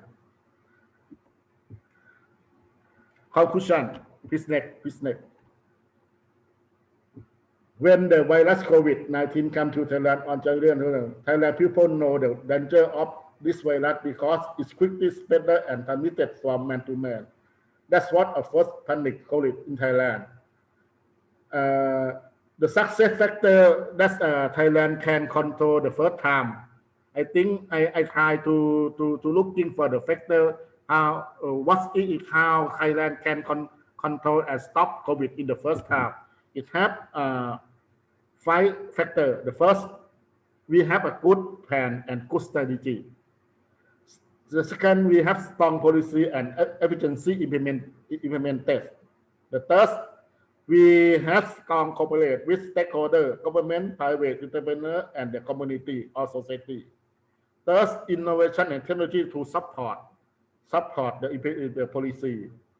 And the fifth, nation unity in the campaign of strong together, stay at home, stop COVID, and social distancing. This is my presentation for this today. Thank you so much. Thank you so much, Ajahn Anrat. It was great information regarding how the government of Thailand managing the COVID-19. I try to make a note here that the Thai government try to combine 3 model of public administration. According to your explanation, it's all public administration, public management, and your public service. And government support for education, economic, social, and other sectors is also critical to bounce back the situation during the COVID-19 pandemics. There are many interesting things. We will discuss it later on, but you also mentioned your conclusion that the key success factors is actually the good plan and strategy, strong policy, strong cooperation, innovation, and technology support, and also the nation unity. This is a very important thing, and I think it's proven, yeah, because right now Thailand, as we discussed earlier, is in below position, yeah, in terms of new status in Thailand. I think we learn a lot from Thailand and from Ajahn Anorat presentation. Thank you so much, Ajahn, for your valuable Thank you. information. Thank you, And Dr. Oscar. Okay, for the Kenyan speakers, last but not least, we will have Dr. Fadilah Amin, Ph.D. He is now the head of public administration study program. And Dr. Fadilah Amin, Ph.D. is very well known and famous, I think. So I don't need to introduction regarding him anymore. Yeah. So please, Dr. Fadilah Amin, PhD, time and place is yours. Well, Bismillahirrahmanirrahim. Assalamualaikum warahmatullahi wabarakatuh. Waalaikumsalam warahmatullahi wabarakatuh. Waalaikumsalam warahmatullahi wabarakatuh. Good afternoon, my colleagues, my friends, and also wish participants in this forum. Thank you very much for share point of view regarding the COVID-19 crisis, or also some policies by authorities, Indonesian government, deal with this kind of pandemic. So let me start. Bapak Dr. Amin. Hello. Could you have louder voice, please? Because it's your voice is quite low.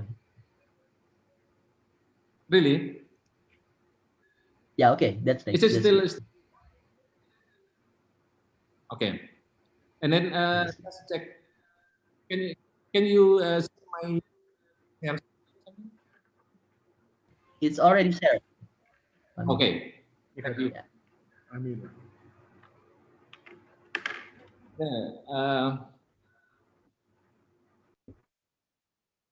Yes. The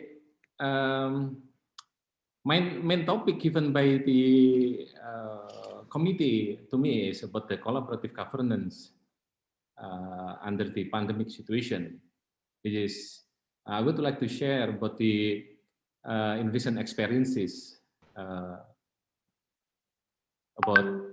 collaborative governance to handle pandemic situation.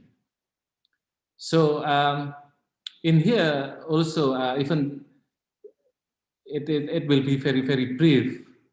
I will just would like to tell you about the current situation regarding the phenomena related to the COVID-19 itself. So, based on the data released by the government just yesterday, which is Friday, 19 January, yeah, we have more than 800,000 people that who are confirmed with positive diagnosis with coronavirus, and then the rate of death reached 25,000, more than 25,000 until yesterday. It is actually still good news that is more than 700,000 is already recovered. Maybe it is including our distinguished Vice Rector, Professor Sasmito. However, again, around more than 130,000 people still under treatment, which is maybe in self-isolation or maybe under treatment in the hospital or something. So it will, on the macro level, I mean in this national level, the pandemic that hit Indonesia officially found in last February, I think, in the end of February last year, which is nearly one year from now. It's already gives some major impact on the state revenue, which is state revenue or government revenue already significantly reduced. Economic growth that is initially predicted reached into 5.5% in 2020, but because of this crisis, this COVID-19 crisis, the economic growth already decreased into minus more than 1% until the end of December last month. And also unemployment rate escalated because in here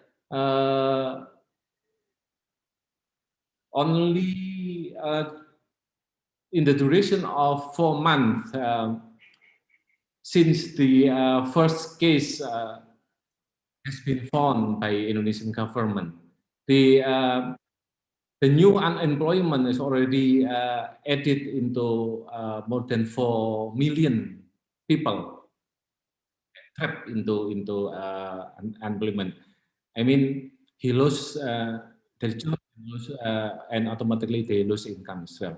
Poverty rate has been skyrocketed, increased dramatically as well. So it is already increased more than 3% or something, if I'm not mistaken. And it never happened after around 2 decades after collapse of New Order regime. So and also based on the announcement released by the Ministry of Finance 3 months ago, I think, maybe in November or maybe in October last year, 2020, Indonesia has been entered into recession condition. So it is really bad news for us actually, but still there are hope that is, because in here I would like to also briefly explain that is Indonesia instant governments already have been taking some significant effort to handle this kind of problem and also to recover the national economic condition. So in here again, we can compare in here year of year from the quarter one, first quarter, economic growth, the growth in the first quarter in 2019, for example. Yeah. In here, still recorded 5.3%. However, in quarter one in next year, in 2020, it's already decreased significantly, around 50% of this thing, and so on and so forth. It's very massive impact of this pandemic. So in here, I would like to also explain, and also hopefully it will be followed by productive discussion with the participant of this forum about the collaborative governance in pandemic atmosphere.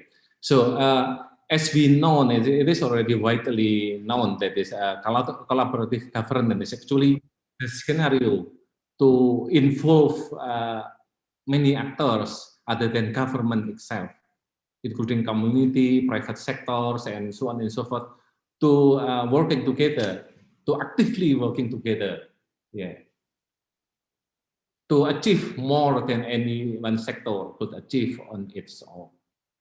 So hopefully, with collaborative governance, we can get something more compared to if we do alone, for example, in the fashion of one-man show or single fighter or something like this. So in here, I would like to just outline some brief phenomena about the actors on sector that is getting involved in this kind of scenario to deal with the COVID-19 pandemic. So obviously in here we can say that this government is the leading sectors, leading sector to cope this problem, to resolve this problem, and then also business sectors, and then academia or universities and society. And then in here I just would like to outline the brief phenomena occurred in business sector, and also and then followed by the universities and the society. And then later on I will outline as well the phenomena, or maybe something initiated by the government in terms of policy, in terms of stimulus, and so on and so forth, to handle this kind of pandemic. So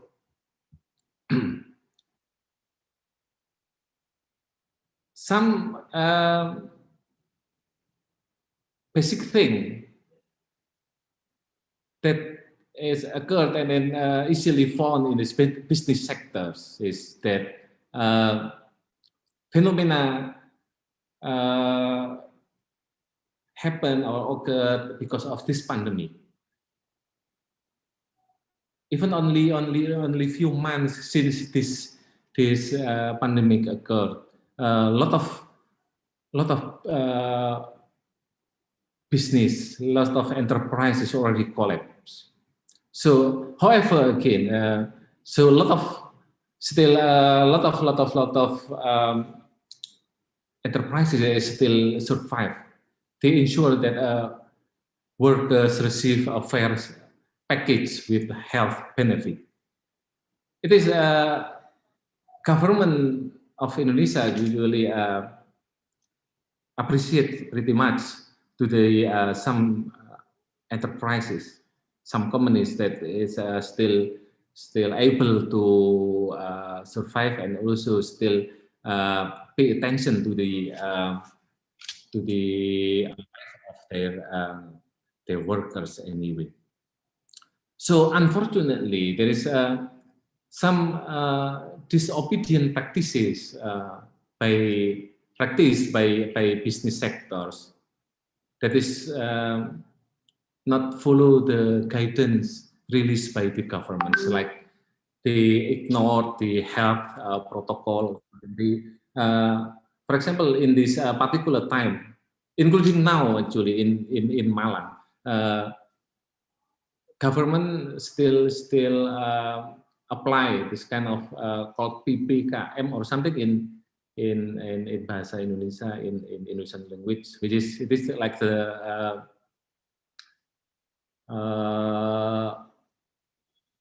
what is it called, to give restriction to the operation of the business with its very limited business hours or something. That is usually normally they close their business around 10 p.m. or something, but now in some condition they have to close their business at 7 p.m. or something. However, unfortunately, a lot of business sectors that disobey this thing. So it also significantly contribute to the number of the people confirmed with this virus. Also, there are some significant effort contributed by universities. There is they keep attempting to invent vaccine for corona, and some universities in Indonesia already have done this effort.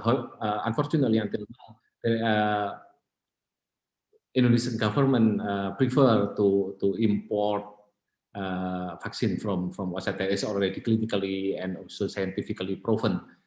This vaccine can handle this virus, and also now applying teaching learning process through online course or something that is also we conduct in this forum.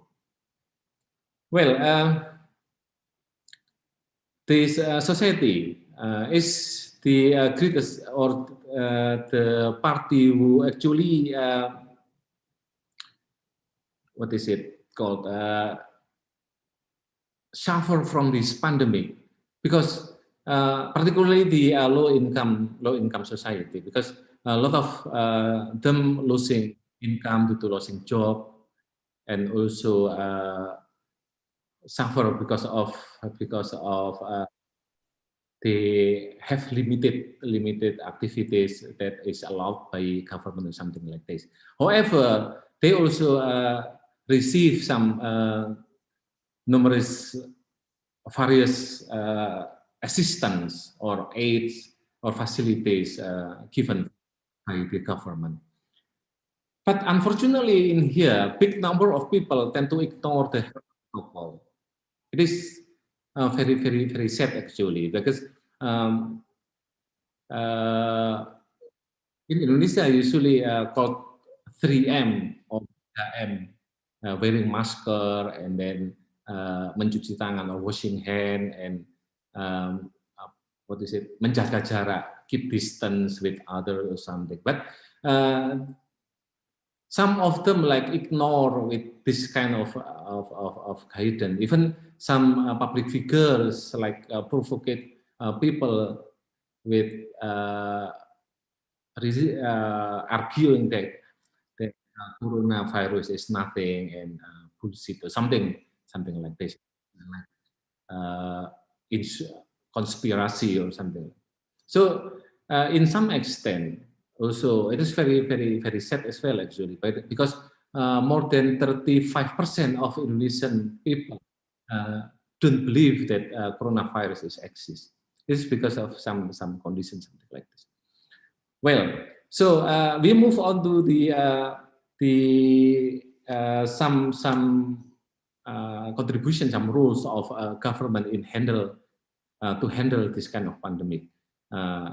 I focus on this fiscal policy and fiscal stimulus in this released by Indonesian government. So in here, in this under the pandemic atmosphere, so national budget of Indonesia is allocated to keeping the quality of public health and safety. It is more than 20% or some, nearly 30% is allocated for this sector, and also social safety net for vulnerable people. It is the biggest allocation of national budget allocated for this sector. And also the third one is protecting of our business activities. It also enjoy a lot of allocation of the national budget. I will tell you a little bit later about this figure. So in total, until the October 2020, so national budget is already allocated to combat this crisis. It's more than 600 trillion rupiah. I don't know. I haven't converted this amount to the dollar or something. So apologize if you guys from the outside of Indonesia couldn't imagine how much this kind of figure, but it is very, very really much, because it is more than 40% of this national budget of Indonesia. So it is more than 80 trillion allocated for health sector, and then nearly 600 trillion for economic recovery. So to make this effective, Indonesian government make some clusters of the fiscal policy and stimulus, which is in here there are 5 clusters. We just first is policies for ministries and team level institution at national level, which is like they have to focus and then refocus their budget for the non-prioritized activities, and then they have to reallocate their budget to handle this kind of pandemic. And also policies for local government is nearly same. That is, the local government budget have to be refocused to handle this crisis. Policies for health sector, and then policy for the micro, small, and medium enterprises, and also policies for low-income society. This I will elaborate it a little bit later. So this kind of fiscal policy in here, we can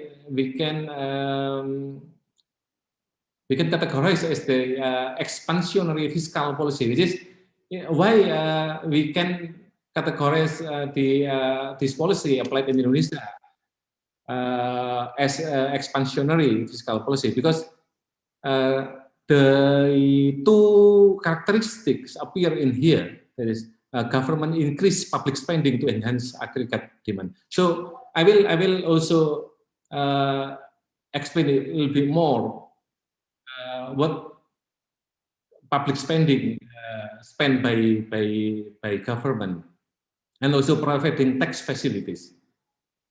It is actually it's very rare implemented this kind of two policies, two strategy, which is increasing public spending and providing tax facilities. It is combined and jointly implemented. This is very rare. Usually, government choose one of them, whether increasing public spending or, for example, on the other hand, providing tax facilities. But in this case, Indonesian government jointly and combined mix this kind of strategy to handle this kind of problem. So I think similar to the presentation conducted by Dr. Subir earlier, that is some scenario in here is already implemented by Indonesian government. PKH is program keluarga harapan, hope family program. Like sembako is like 9 bahan pokok. It is the basic need, 9 basic need of including rice, like rice, egg, or maybe frying oil or something. I don't really know about this. And then subsidy for electricity bill, BLT. It is cash direct aid, yeah, direct aid in form of cash or something, and also pre-work card. So can you guys check in here? It is a lot of big money already allocated to this sector. It is actually a scheme of social safety that is intended to increase the expenditure.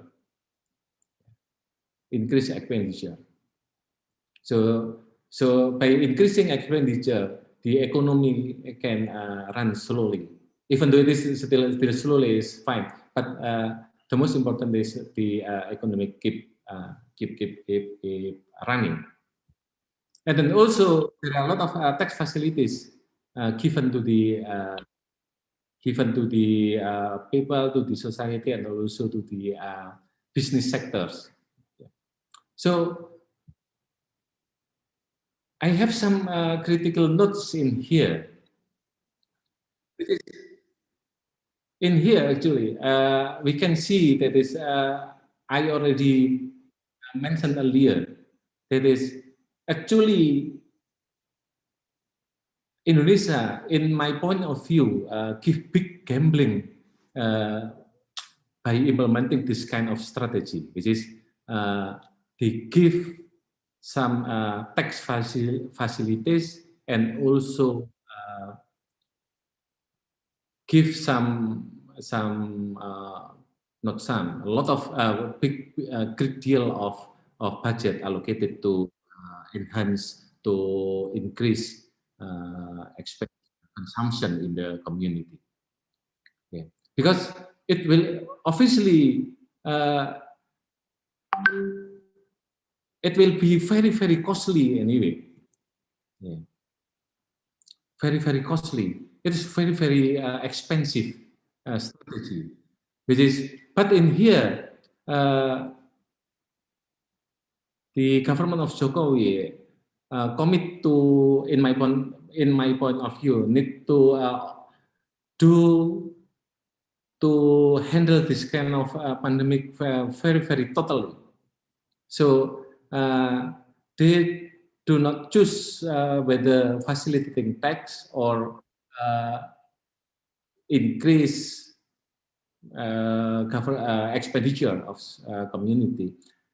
However, they simultaneously choose this component of fiscal stimulus, which is increasing expenditure or increasing consumption, and also giving tax facilities.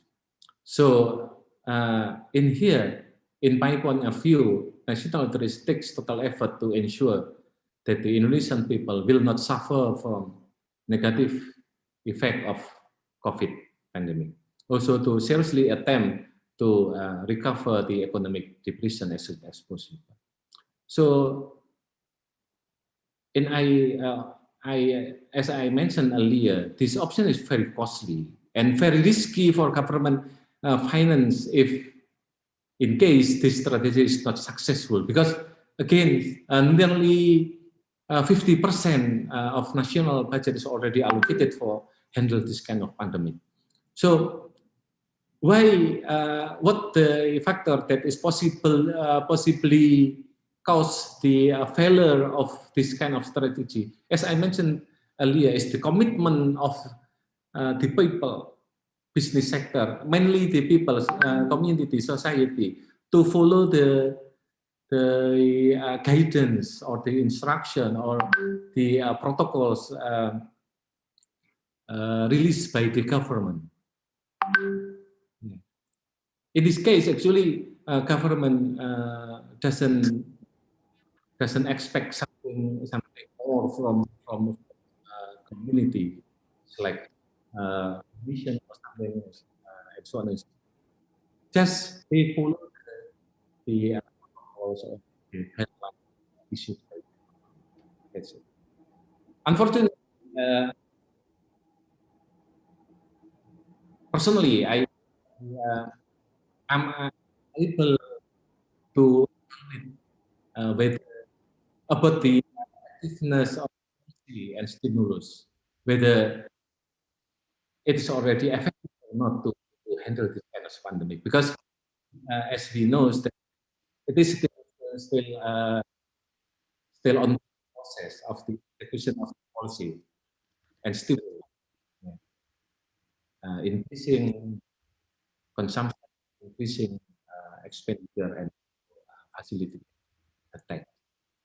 Again, very costly, very expensive strategy, and then it's very risky for the national finance. It is unsuccessful. So this it's myself or maybe also community outside over there. We have to totally support this effort, totally this strategy conducted by them. I think all maybe can continue later on by discussion. Thank you. Assalamualaikum. Waalaikumsalam warahmatullahi wabarakatuh.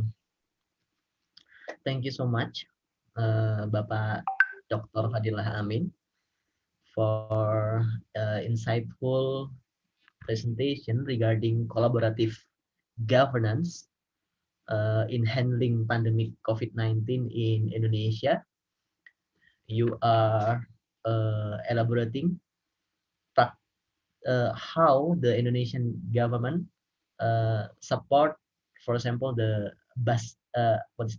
basic health protocols, and some issues regarding, for example, losing income due to losing job, and the government concern toward the greatest party that's suffering from the pandemic. And just as Malaysia and Thailand, our government also try to give numerous aids and facilities toward the society. And you also discussed a lot regarding the fiscal policy and fiscal stimulus perspective. As you mentioned, that the biggest allocation is for social safety net, and we have several schemes regarding these social safety nets. And of course, you mentioning a lot of things, but later on we will discuss about it.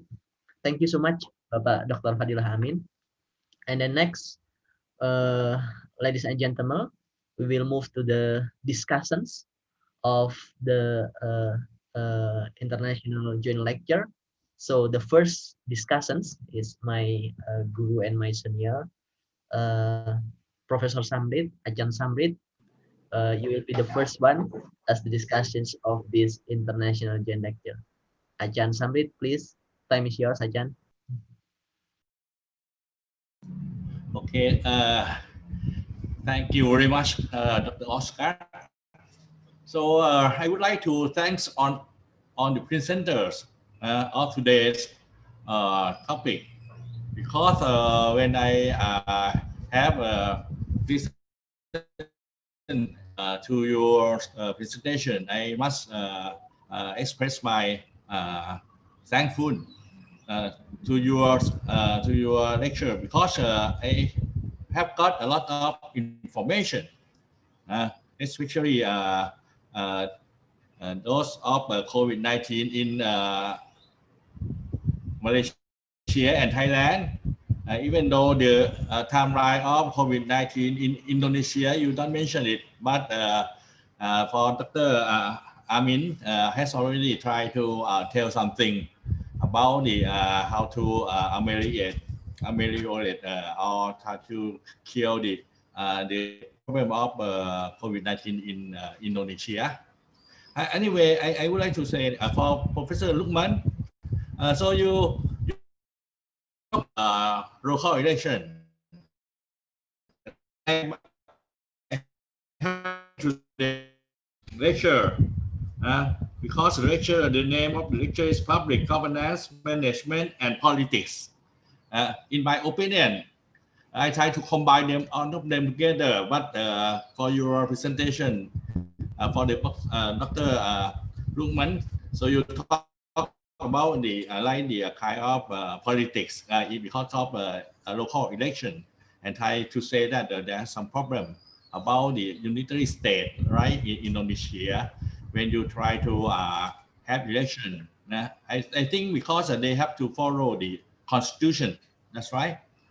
In fact, you know that in Thailand right now, just last month, we just had also the local government election of the provincial level, and because in Thailand we are under the military coup 6 or 7 years ago, so that's why the local governments, even though they are the politicians, but they keep on their status quo for many years until just last year, the government just started to allow the elections, and then because in Thailand when we have the 3 levels, the central government and provincial government, and then but provincial government is not local; it belongs to the central government, and also the local government. Local government we have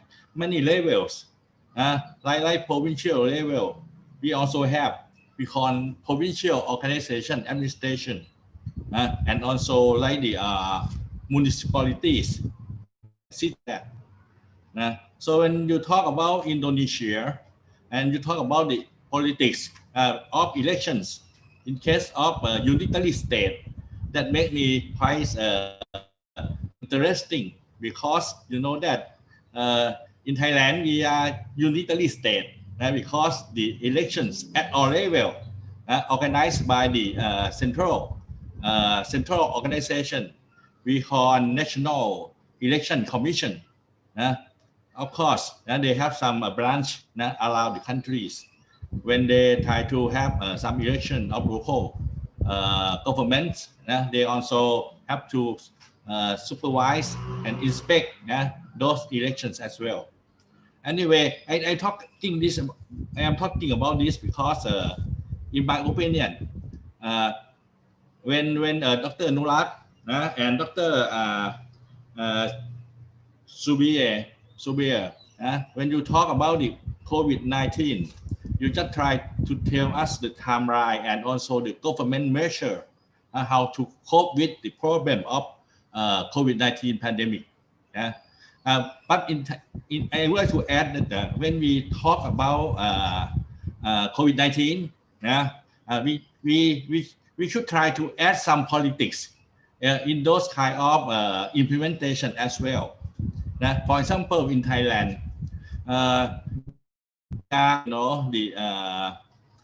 the election. We are under the elected government. Right now, we are under the elected government.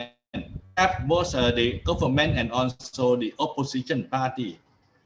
When the government try to solve the problem of pandemic of COVID-19, so the opposition party, they try to go against the government every time, every measure when they try to solve, because as Dr. Anurat, he mentioned that we have a strong central government, so the government can solve the problem of pandemic, of COVID-19 pandemic, and very effective.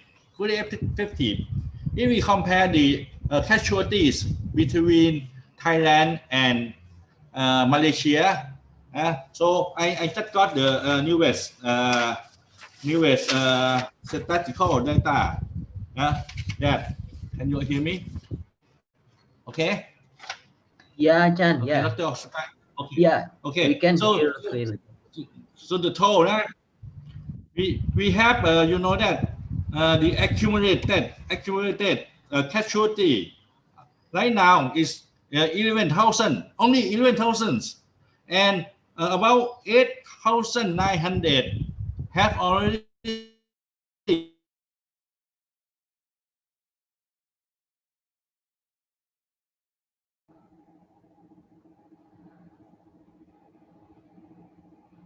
It is disconnect, yeah, I think.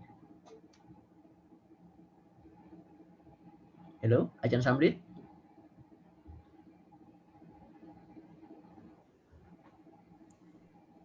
Ajahn?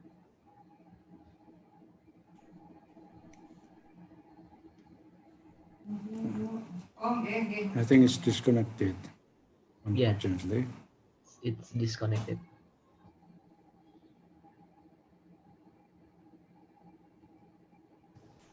Ajahn Samrit? Disconnect. Yeah. Maybe it's disconnect, yeah. Maybe.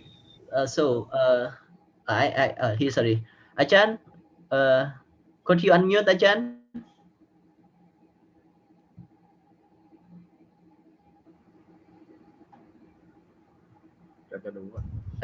Sorry very much. Yeah, okay. Okay, please continue. Okay, so I would like to brief. Yeah, sorry. So you know that we spend a lot of money, much money. When when you talk about the government, they spend a lot of budget. But in Thailand right now, you know that we borrow a lot of money. Don't think about how much we spend. But in the future, we have to talk how can we get revenues. Because the economic situation right now is really bad. So when Dr. mentioned about the revenue reduced, economic growth decrease, escalated, property rates skyrocket, economic recession. But you don't mention that right now. Thai government have a lot of from public debt. We have to borrow 1 million baht in order to recover the situation. So when you talk about the topic, so the topic should be like that: how to cope with the COVID-19 pandemic in 2021. We are talking about the future. We still don't know what the future of this situation. And so I think that we try to discuss about how can we try to help our country. I am very afraid of the situation of this year. The government have no money. They have to borrow money. They spend money to the people who you know, who already suffer from the economic situation. So in this case, I think that if we can give some recommendation from the government, any government in Asia, how can we solve the problem of COVID-19? So I just want to mention only this. Okay, that's it. Thank you. Thank you. Okay. Okay, thank you so much, Achan. Thank you so much, Achan Samrit, for discussion sessions. So next we will move to the. What about Professor? Yeah, we call her. Sida. Yeah, just call her. Prof. Sida, yeah. Okay. Prof. Sida here.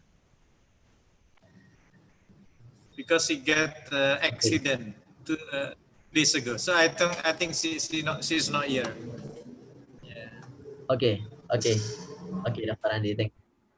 So let's move to the Dr. Nob. So, Dr. Nob, please, time is yours, Dr. Nob. Yes.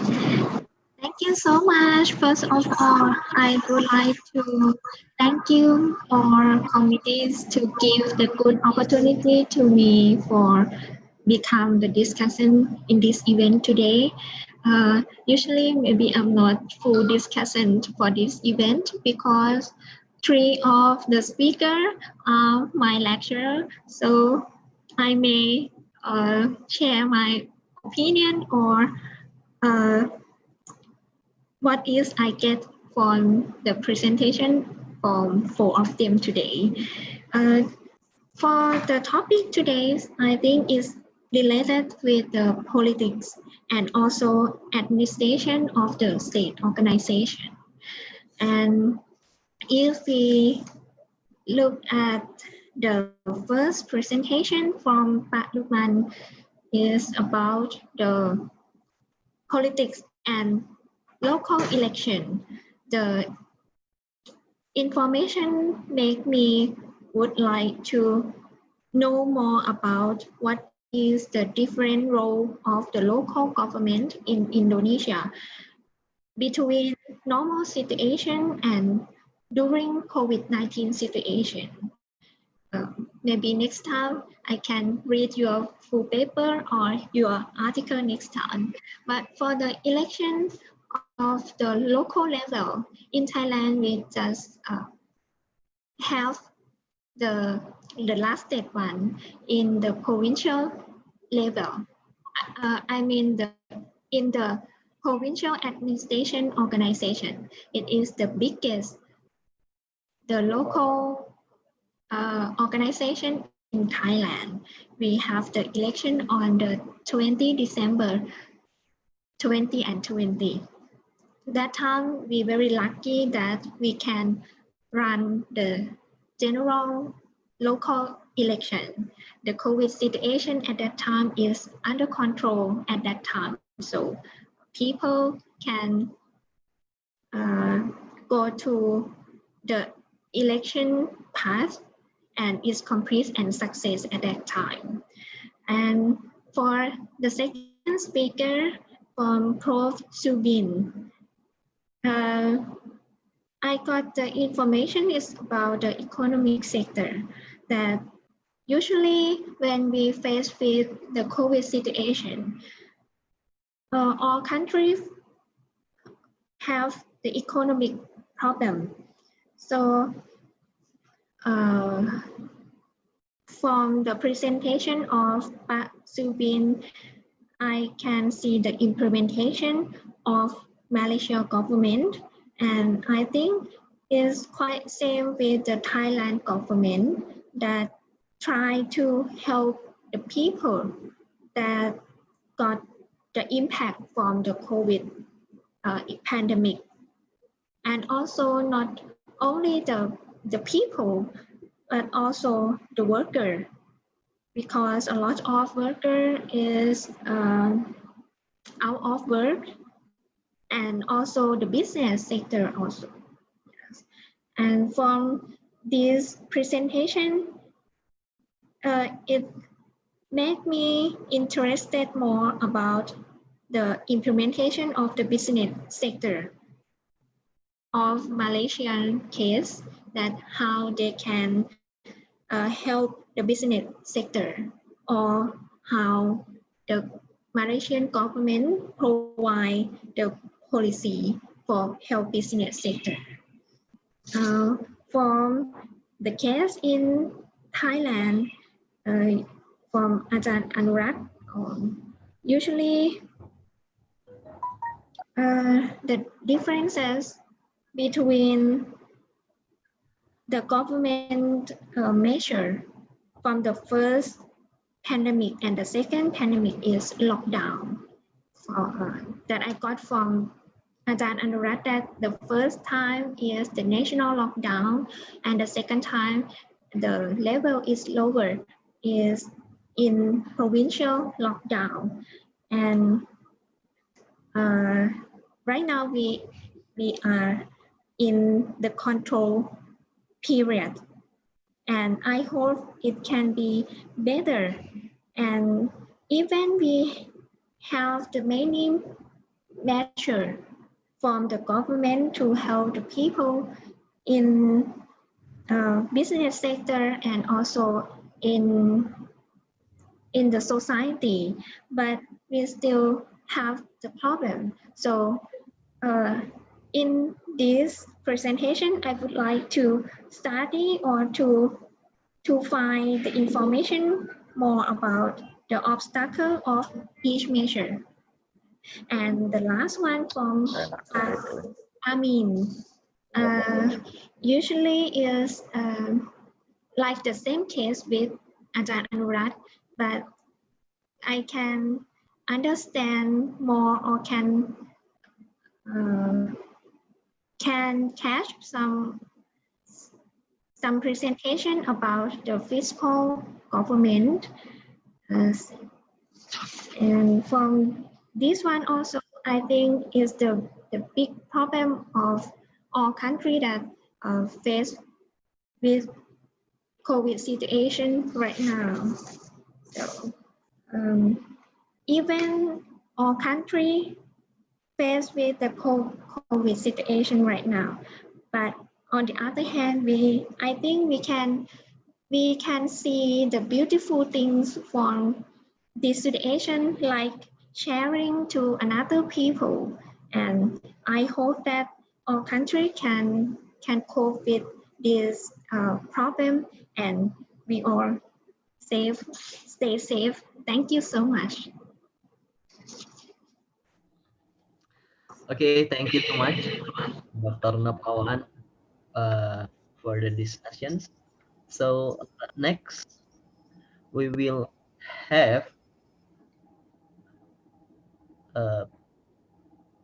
Dr. Candidate George here to discuss regarding the keynote speaker's presentation. Pak George, please, Pak George.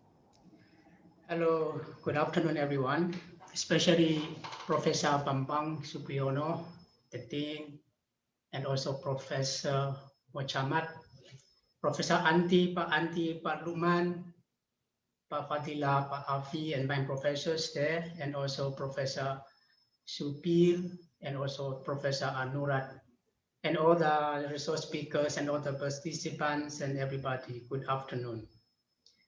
Actually, my discussion would based on it's a general perspective, a general view, how the management or the governance, when it comes to the crisis, they make the response to those crises based on what we discussed our previous speakers. So my first approach will be preliminaries, then a certain thoughts, point of concerns, and also some questions. It's not really addressed to the speakers, but it's what we have to reflect together along the way. So what we just heard from our resource speakers just a while ago are real, the realities. Those are not really based on the ideologies, those are not imaginations. Those are really happening, not only in Europe, not only in China, it's really happening around us, the corner of our places where we are right now. That's what we call it real, the reality.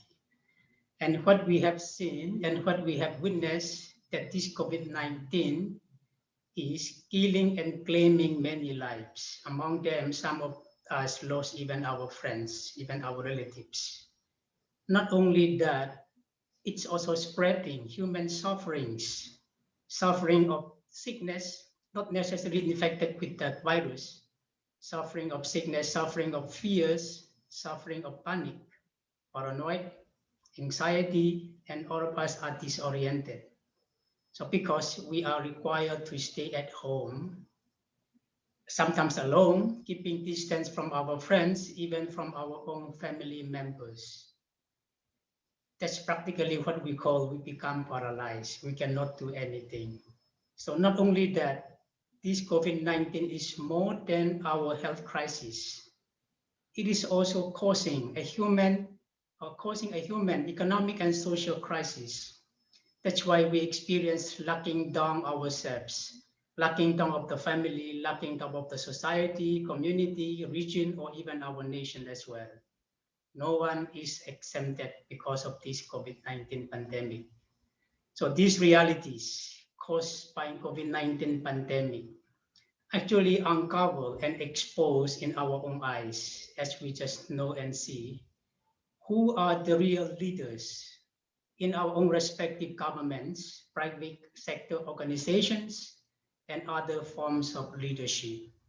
That's uncovered, and we can see and witness who are the real leaders. So that's why we try to understand them. Are the leaders visionary? Are they competent?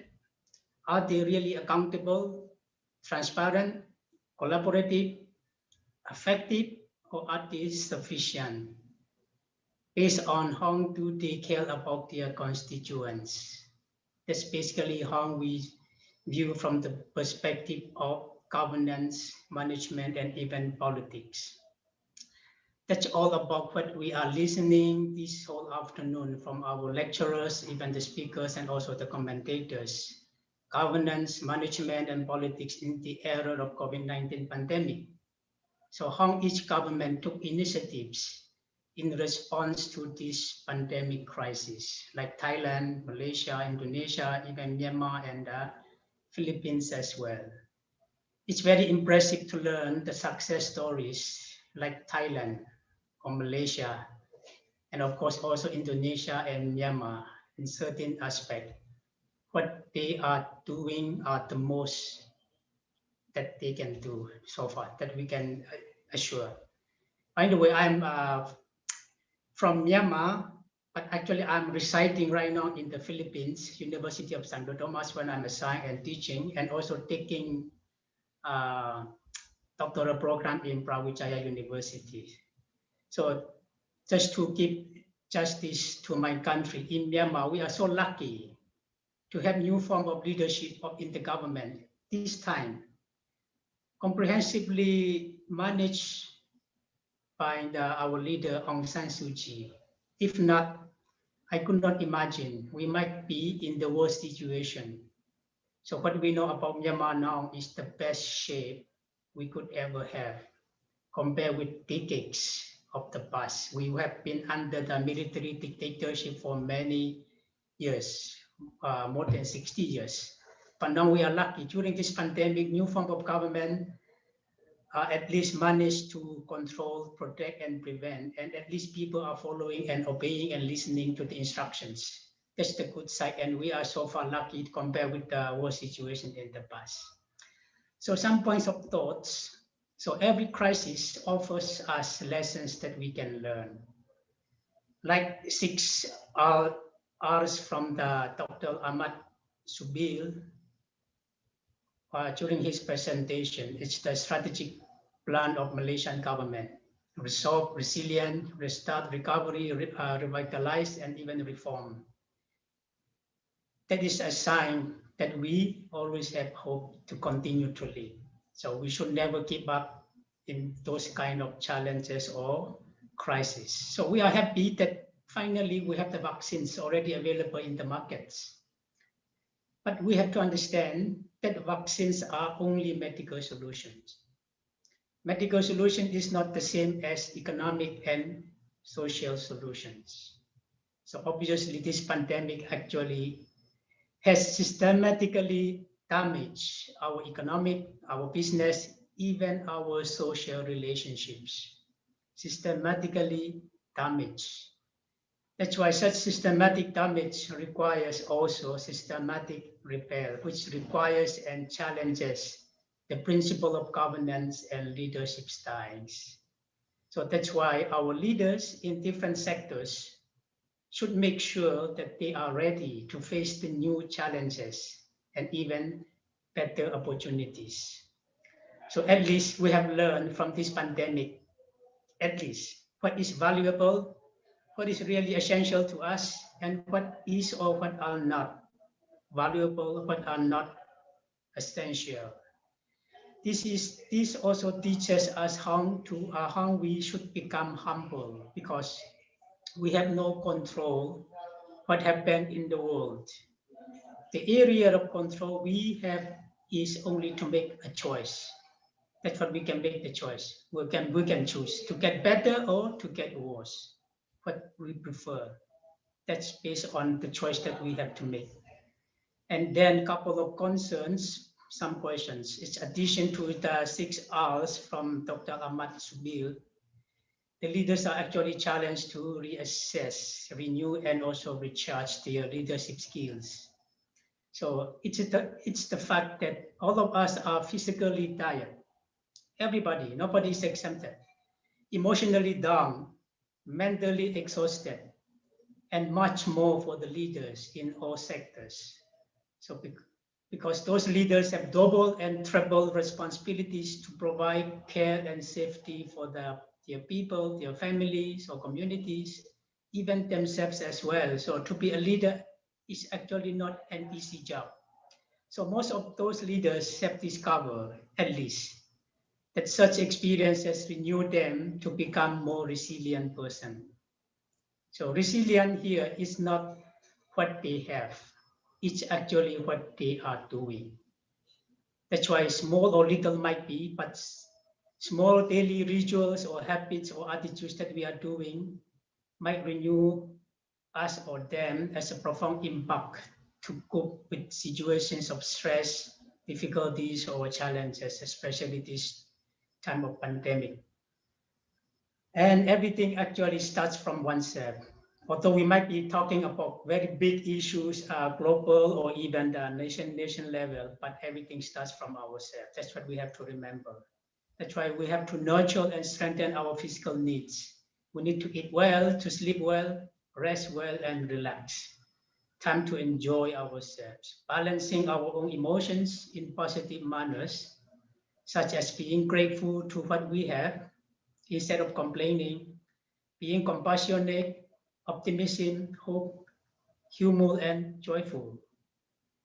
We also need to live in the moment, less reactive or less overwhelmed or less anxious, especially prioritizing only our own commitments and focusing the most important thing in our life. So at the same time, we also need to nurture our faith, because it's our profound sense of purpose and meaning of life based on the faith that we have, not only in our religion, also in our own self as well. So here, I just come up with a couple of questions for all of us to consider and to reflect. With all these things that we have heard and know and seen, how can our resilience remain with the huge amount of data information around us? Because we have received so much information. Some are real, some are fake. We are not sure what is real and what is authentic. But to know and to move forward and to address properly, how can we assess those information properly so that we can remain resilient? And how can we reassess our ability to adapt with such information? And another one is, how can we reassess our leadership scale when almost all the meetings and transactions are done virtually, like this what we are doing right now? If everything can be done virtually, what do we need? What kind of leadership do we need? And not the last, the least, what areas do we need to improve to enhance our leadership skill and also our management skill as well? So in conclusion, generally, as we have been observing, most of the citizens are willing to cooperate to health protocols, such as keeping social distancing, wearing the mask, and also they understand maintaining good hygiene and immune system is the key factors to keep with the pandemic, especially virus. However, many are struggling to meet their daily needs, especially the poor people. They feel death from hunger and anxiety rather than from virus infection. They are not afraid of infection from virus. They're just afraid of dying from hunger and anxieties. Fulfilling their daily basic needs are more important than staying at home doing nothing. That's what is also happening with the poor people. And it is true that we usually do not change unless we are challenged. And nothing is more significantly challenging than this COVID-19 pandemic. That's why, my dear participants, and here we will get through this crisis. Even if things may not become easier, you and I become stronger, and we will remain committed to public services that we are called to do as well as citizens of the nation. So far that's all, and thank you very much. Thank you very much, Mr. Jars, for the discussions. So, ladies and gentlemen, participants, we already received a lot of questions. Yeah. So it is basically for the keynote speakers here, and maybe the keynote speakers can also respond to what the discussions already discussed earlier. So the first one is from Numari. So I will read the questions, yeah, and later on the speakers and the discussions can respond regarding the questions. First is from Noari. I think this is for the Dr. Zubair, yeah. So Noari said that he hear from his friend, Malaysian friends, that the students in Malaysia, they get allowance distributed to their own bank account and will be used to support their living costs and study necessities. How the Malaysian government strategy to make it happen, whether there is correlation with the government linked companies in Malaysia due to their responsibility to be a part for taking care of the country wellness. So, Dr. Ahmad Zubair, are you still here? Yes, I'm here. Okay. Okay. Dr. Zubair, could you Okay. please respond to the questions, and maybe you have respond for what the discussions already what is that said regarding your presentation. Okay. Please, Dr. Zubair. Thank you, Doctor. Okay, actually, the Malaysian right is not to give the allowance, but for the student, but the support to amount especially is a B40, right? The poor group people student, right? Because before this is to the government is launching about the food bank, right? For example, to support this poor group, the student among poor group. For the COVID, right? The government is to should give once card for to access internet to Wi-Fi, right? For the amount student to easy to access. Not is for the allowance for the direct the pocket is I think is I'm not sure, right? I'm not sure because I don't heard about the allowance to direct to the student, the to bank in the student. But the for the B40 for the among the student among poor group and to support for the access internet, the government is provide the facilities. That's all. That's a doctor. And then it's about the government strategy, right? It's yes, government linked companies, right? There is a recruit for the among graduation, the graduate student, for to up the value added for among the skill and training among the student. So and then they can compete in the market level. Okay, it's during the COVID is not to the implementation about the situation. The GLC is more focused to how they are develop the soft skill and training among the student. Okay, before the COVID and also the COVID, right? This is the before the planning before the COVID. At least it's a GLC is involved to build up the skill and value added on also for soft skill among the student.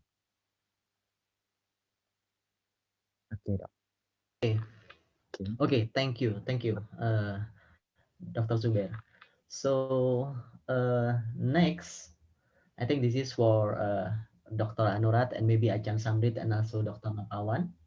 So from our friends, Pak Deden, Ajahn Anurat, how Thai government nationally and locally make and implement policies in terms of international revenue from international tourism? Yeah.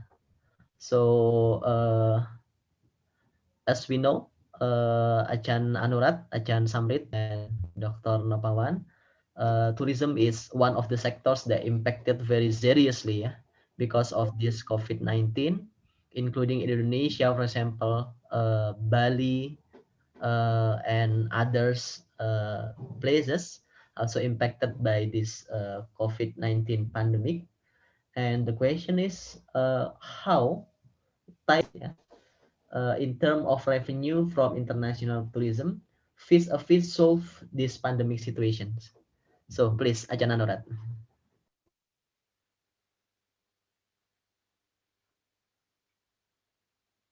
It is still mute, Ajahn. Tourism business, tourism revenue is the very important for Thailand economy, because it is the number one of the national income in Thailand. But in the term of COVID-19 pandemic, we cannot allow to the tourism to open all full, because very dangerous for the other sector. For the tourism business, Thailand policy to support that to them by financial policy. For example, fix the money to the support the business firm, or the stopping debt and stopping back and interest bank to them, and sometimes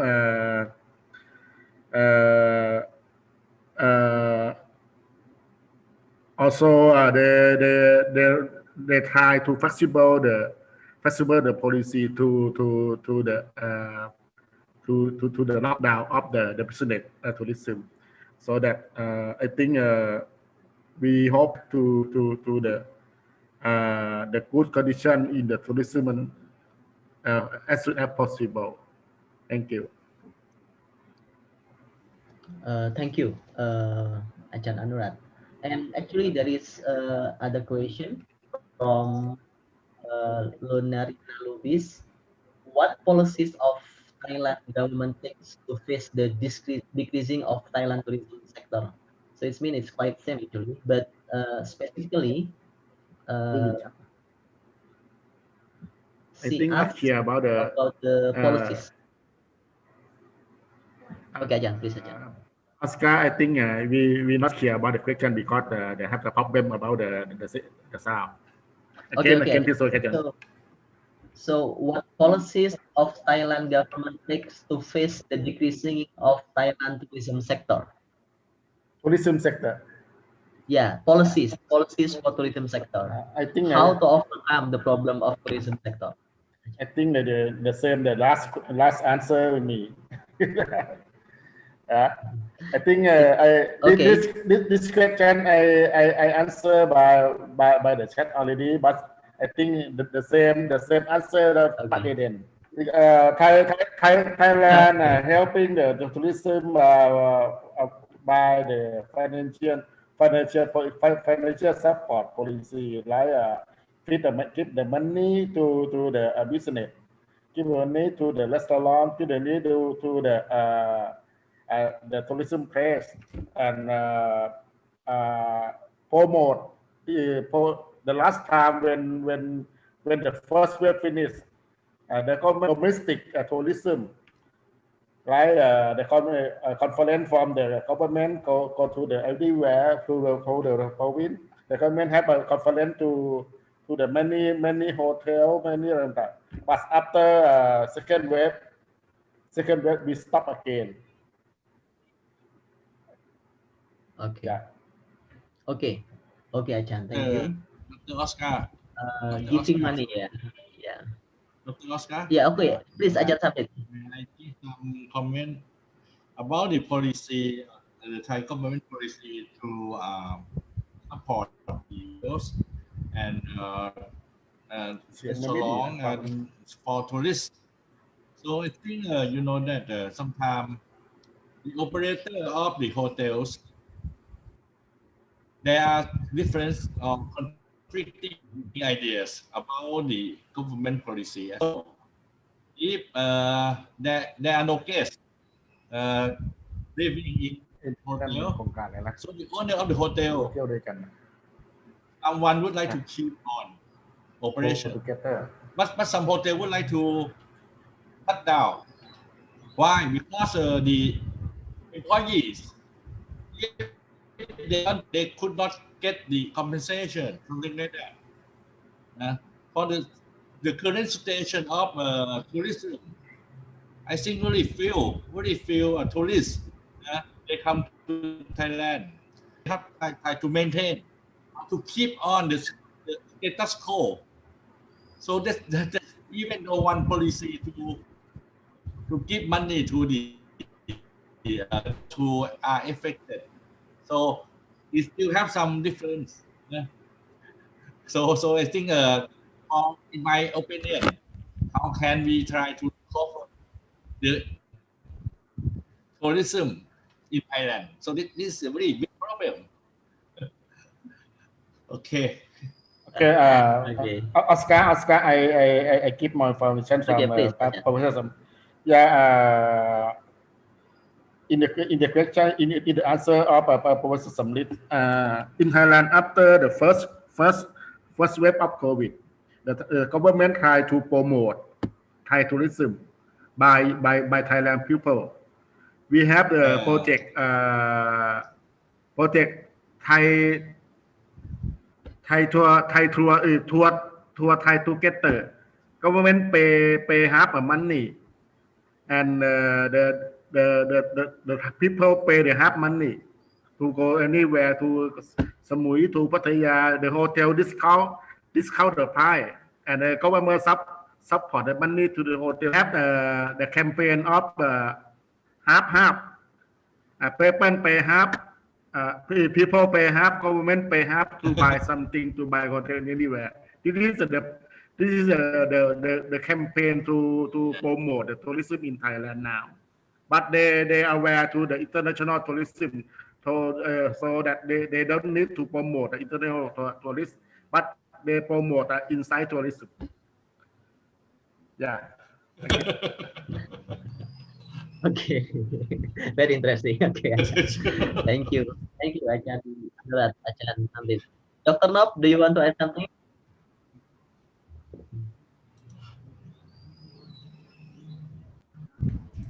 No, thank you for. I think Prof. Samrit and Ajahn Norat is give complete information. Okay, thank you, Dr. Nob. So next is for Mr. Christian and Andri Wijaya. So I think this is for Pak Fadil Amin. So Dr. Fadil Amin, when tax revenue is greatly suffering due to the pandemic, what other source of income that can be used by the Indonesian government? And then the second one from Andri Wijaya, what is something new maybe it is a kind of innovation, yeah, to manage COVID-19 pandemic that we can learn from our neighbor country, yeah, such as Malaysia, Thailand, and other countries. Please, Dr. Fadil Amin. Thank you very much. So thank you for participant who give response. Well, so let me repeat again. Brief information regarding first is in the recession conditions. So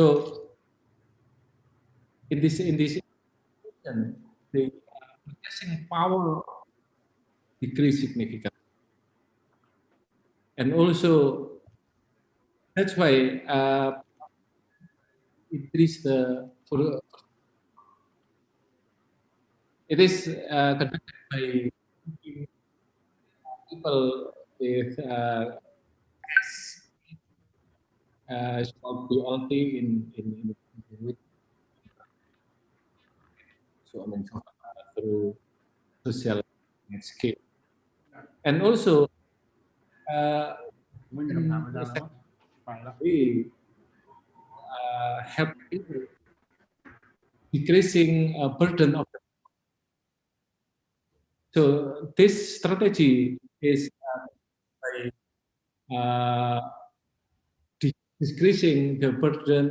I mean, to waiver, give them waiver, so people is not doesn't obligate to pay tax or something.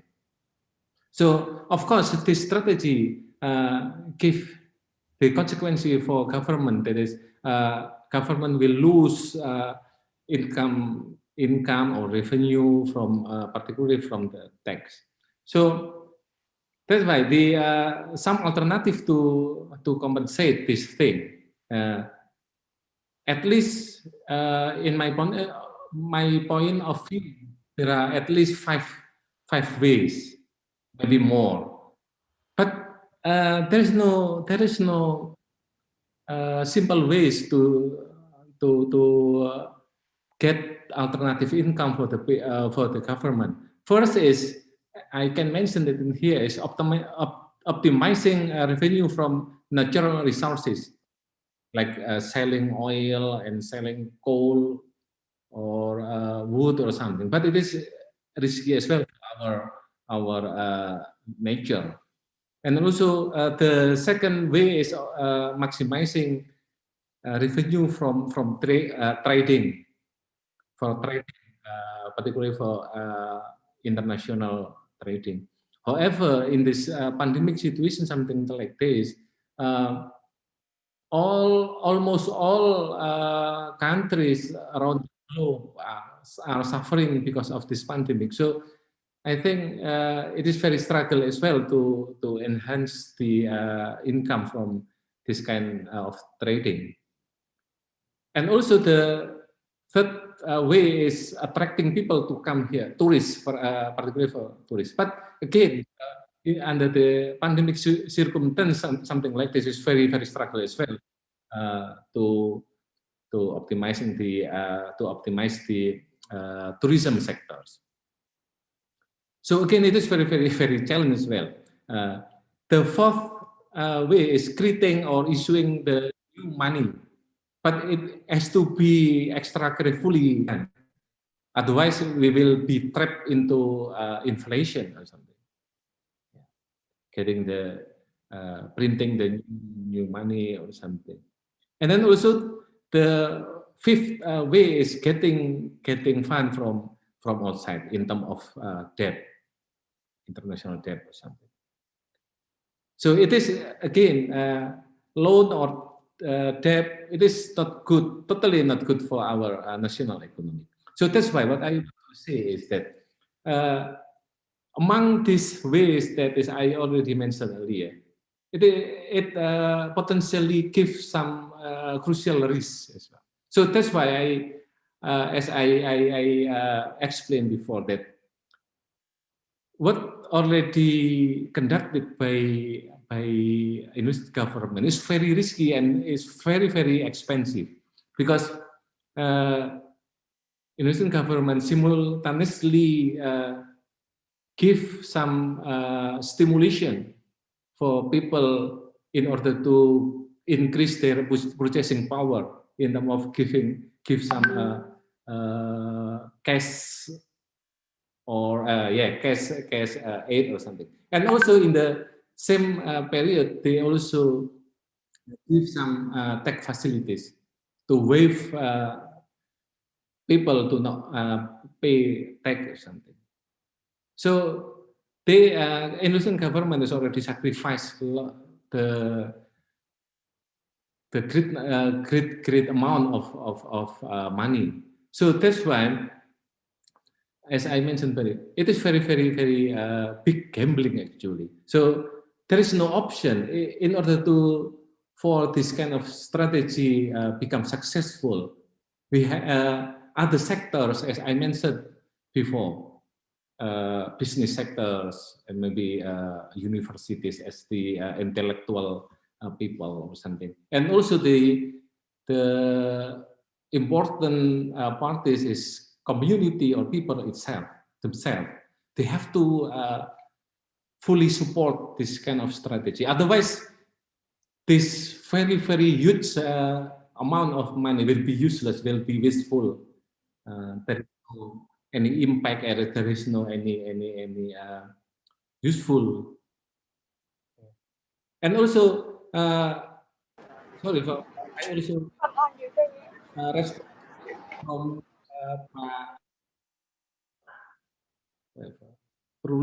sorry. About the collaborative governance, Pak Ruli, yes, Pak Ruli Riyad. And also, of course, yes, the leading sector to resolve this pandemic is government. But again, the government can do alone, can do like a single fighter, one-man show, and so on and so forth. So that's why government is already totally have total effort to this thing by sacrificing huge amount of money and so on and so forth. So that's why it is needed full support from other sectors, particularly for the community. Again, if they fail to do so, there will be big disaster for our country, because as you mentioned as well, today is very good bad news as well, because Indonesia has already recorded the highest number of the infected people, more than 14,000 people new confirmed infected by the virus. So it is very sad. So there is no option actually, and there is no difficult thing actually, because in this case, government doesn't ask people, doesn't ask business sector to give contribution in terms of money or any other materials. They just want to other sector follow the guideline and obey the instruction released by government. That's it. So if we do something like this, I think pretty optimistic that is this pandemic will be over soon. Thank you. Thank you so much, Bapak Dr. Fadil Amin, PhD. So now this is a very interesting question, Professor Lokman from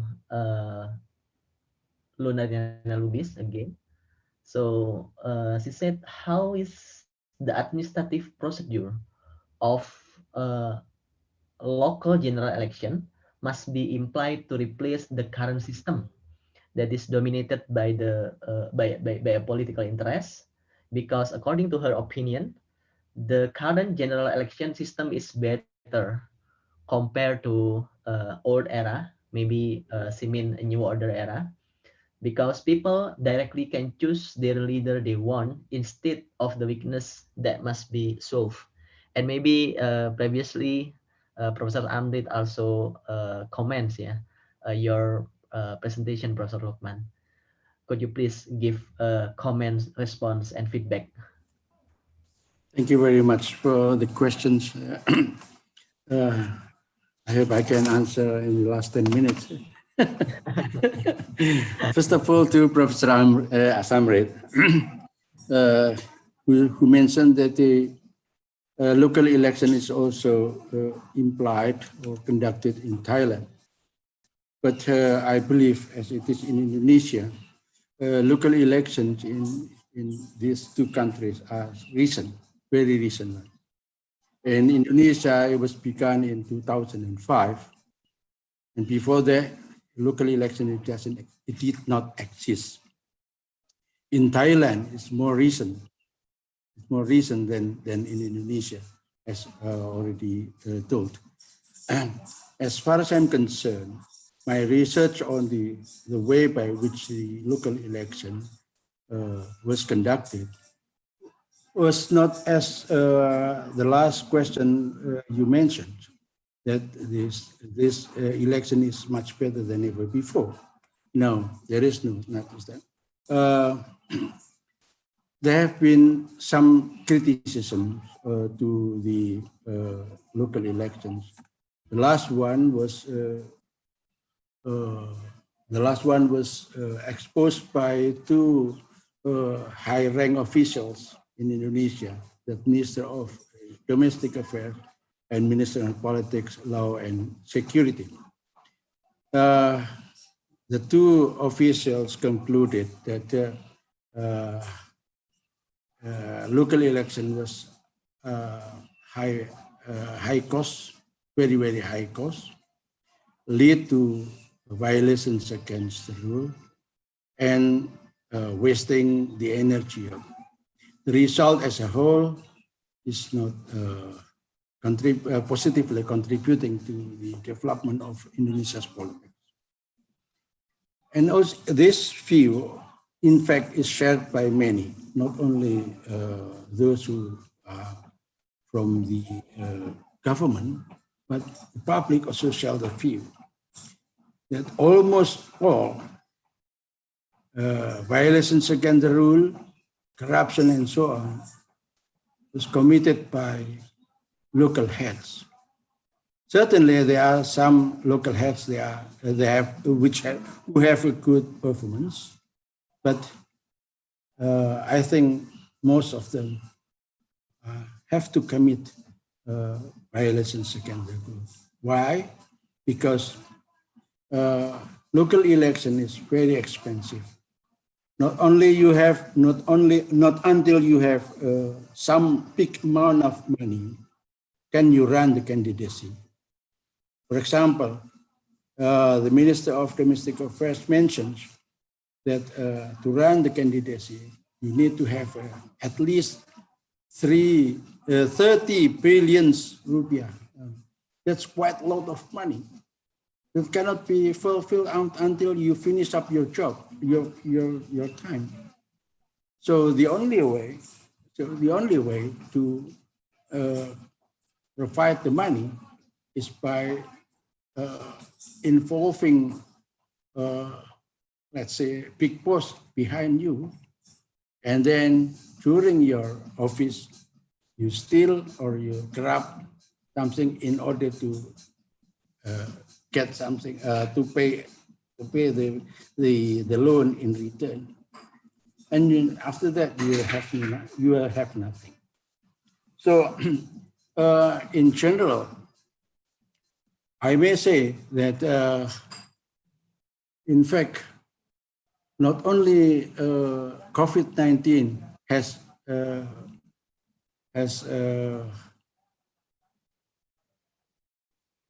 affected badly to our economy, to our social and our politics, but also the local elections. So I would like to agree, Fimang said, that We need more enhancements in the leadership, and the local election, as far as I'm concerned, doesn't provide this. So it is hardly ever to say that our recent local election is much better than ever before. How come you say that? How come you say only because people directly choose their leaders? But in fact, after the elections, the problem is not politics. The problem is administrative one. How to manage daily life of the people in certain areas. So, in my opinion, local election was only striking those who are interested in gambling, in political gambling, rather than in better social life. The local election in Indonesia is impossible to be followed by those who have no money. Many good men, many wise men are poor, but unfortunately they cannot take opportunity because they have no money. And those who have enough money or who have connections to get financial resources are not competent in managing daily life. So, in conclusion, I would like to say that in the future, maybe because the election has been institutionalized in Indonesia, cannot be replaced as it is, or it cannot be dismissed as it is, but it still can be modified from the political competition to the administrative competition, from election to selections. Certainly, there are some parameters, different parameters, which have to be imposed in order to get the expected leaders. Let me give you some examples. That not only that this case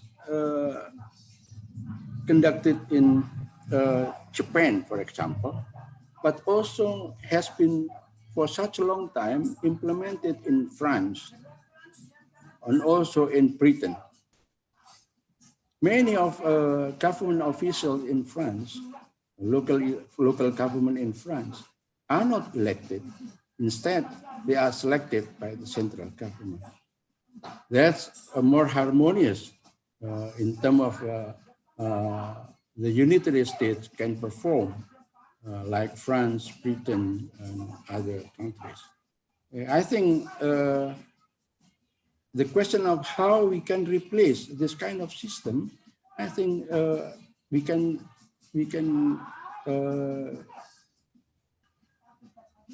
learn from Japanese experience. Japan, as I think a local election in Japan, has very much inspired to the political reform in the next future. Local elections not trapped in the political issues. Instead, it is developed into administrative issues. So the next leaders, the next, I think, more appropriate leaders for the next future in countries like Indonesia is not a political leader, is not a solidarity makers, instead administrative leaders. Let me give you some example. Said Khan in London, mayor of London, in the municipal of London, is Muslim. He is not representative to the bulk of populations in London, but still he is accepted. And also other 7 mayors in London, in the UK, are Muslims. Not because they are Muslim, they are accepted or they are selected, but because their administrative competence. that's my answer to the whole questions from Professor Samrit to Nob and also to Fimang, and the last question I cannot remember. Thank you very much. Oh, a very great discussion. Thank you so much, Professor Lukman. So actually, Pak Andi, we still have a lot of questions, yeah, that personally give it to me. But again, because we have a limited time here, I cannot read all of the questions. Maybe we can discuss it later on, yeah. Pak Andi maybe conduct another discussion session, yeah, regarding the questions. So maybe before going to Pak Andi, Mr. George Femang, do you have any other additional comments? No more. Thank you. Okay. Okay. Thank you so much, all the keynote speakers, our awesome keynote speakers and outstanding discussions here. Thank you so much, Professor Lukman Hakim, and then Associate Professor Ahmad Zubir, and then Dr. Anurat and Dr. Fadilah Amin, Ph.D. Thank you so much. As an appreciation, please, Associate Professor Dr. Andi, please. Pak Andi, please. Pak Andi. Yes, okay, Pak. Yeah, thank you, Oscar. Okay, I will. Yeah. Okay. Ya, sertifikatnya sudah, Oscar. Wait a minute, Pak Andi. Yeah, we would like to deliver our big appreciation to the all speaker, yeah, the honorable speaker, Professor Lukman Hakim, virtual will give the certificate to you. Thank you. Thank you. Thank you very much. Pak Bayu, could you please help me to share, Pak Bayu? Pak Bayu, and the next a virtual certificate to Professor Zubir. Wait a minute. And for anybody, please don't leave because we will take a picture together. Thank you. As the commentator. Certificate for all the participants. Yes, Pak Sabri. Yes, thank you. Pak Bayu, the next certificate. And for the participant certificate will be circled in the email, yeah. But anyway, we are very, yeah, okay. This is Pak Samrit. Pak Bayu. Pak Bayu. Help me, Pak Bayu. Okay, wait a minute. Yeah, this is a certificate for Professor Dr. Ahmad Zubir Ibrahim. Thank you for participation today, Prof. Sabir. Are you here, Prof? Yeah, Prof. Zabir is here. Prof. Yeah, thanks a lot, Prof. Sabir. And this is for Professor Anurat, yeah. Dr. Anurat has the urgent agenda, so he leave first. He said that thank you and so sorry that cannot join until finish the event. Thank you. Yeah. And for Dr. Fadil Amin, yeah. Dr. Fadil Amin, Ph.D. Pak Bayu. We give it virtually certificate, yeah. Thank you, Pak Amin, for the participation. Thank you. And also for Professor Samrit. Thank you, Prof. Samrit. Thank you so much. Thank you so much. Yeah. The certificate, Pak Mas Bayu, tolong the certificate. Yeah, this is for Prof. Samrit, yeah, certificate. Yeah, and then, yeah, please, for Dr. Nopawan. Yeah, Sikis, thank you, Dr. Nopawan. And for, thank you so much, Pak Andi. Thank you, Dr. Nopawan. Thanks a lot, yeah. And next, for for Dr. Candidate ya in our faculty, Bapak George ya, author PEMA ya. Please. Thank you. Yep. Thank you. Thank you. Thanks a lot. Okay, for today, I also apologize with For Professor Lukman, Prof. Andi. Oh, Prof. Lukman, oh, sudah tadi. It's already been done. Thank you very much. Yeah, oh yeah, Prof. Lukman, tadi, thanks very much. Yeah. Okay, for all participants, this is very great discussion. Yeah, we learn a lot of things, and then from countries, we have some important thing from Professor Lukman about qualitative democracy is very important rather than just quantitative democracy. So this is the same like in Adelaide, yeah, when I was there.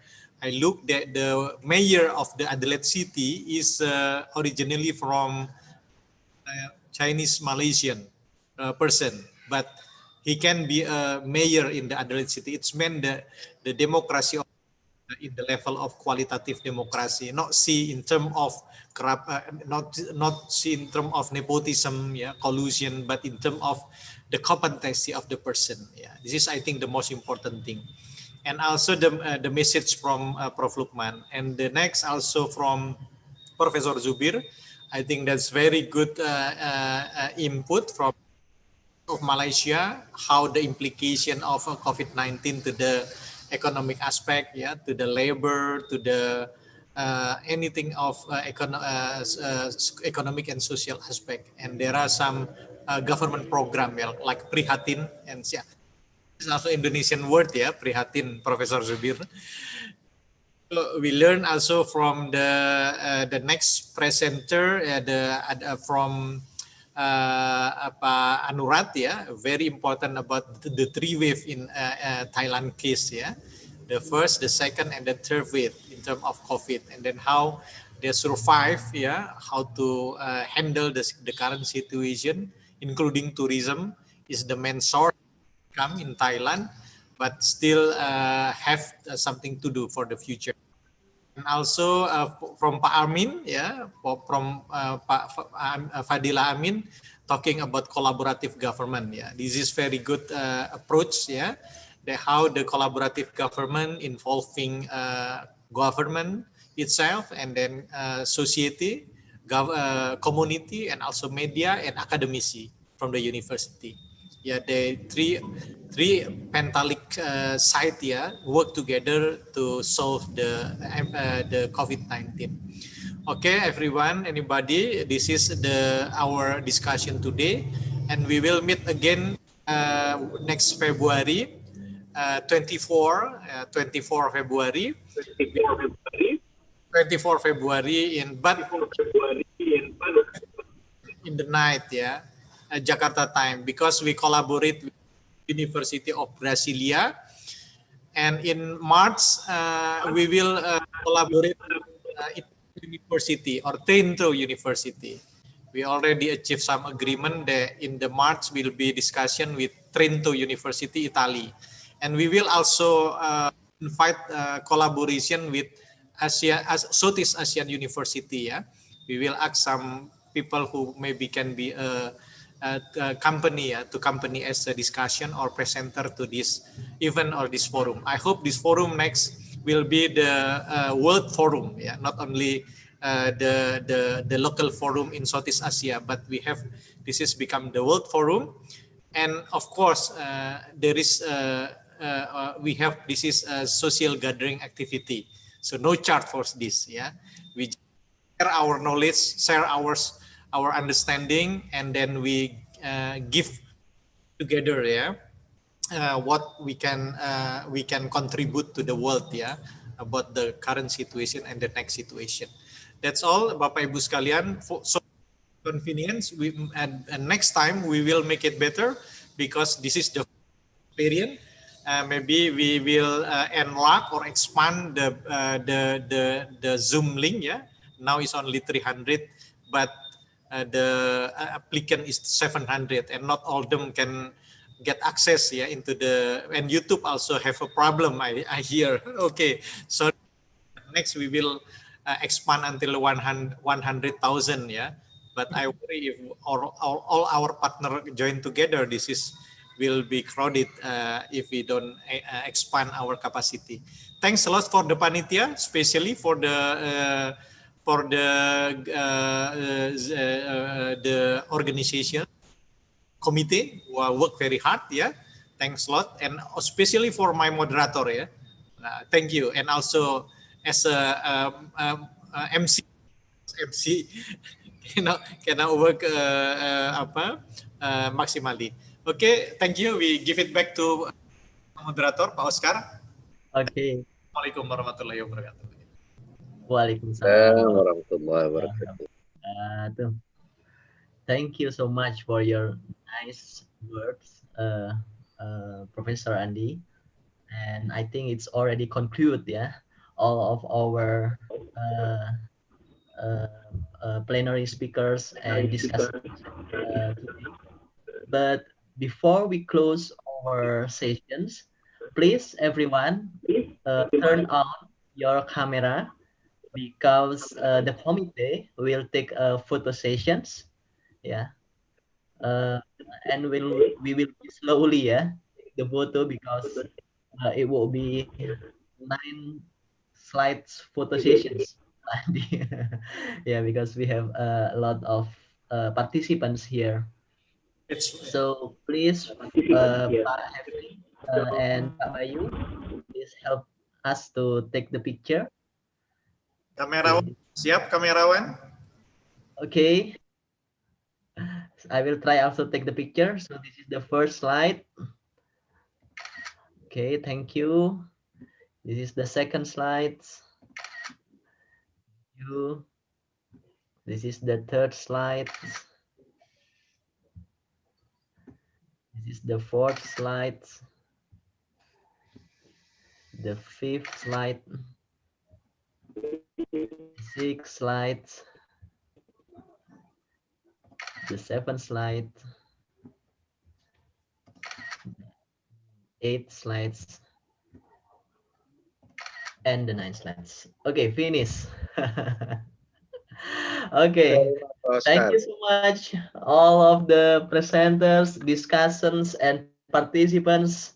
We are really have a very great, fruitful, and a very nice discussions. And of course, thank you for all the participants who join us for 4 hours full, and even more than 4 hours, yeah, because it's already it's already 5:15 here. So I apologize if I make a mistake during my task from Bapak Professor Andi as a moderator. And again, thank you so much. Hopefully it can be useful and benefit for all of you. Thank you again and see you in 24 February.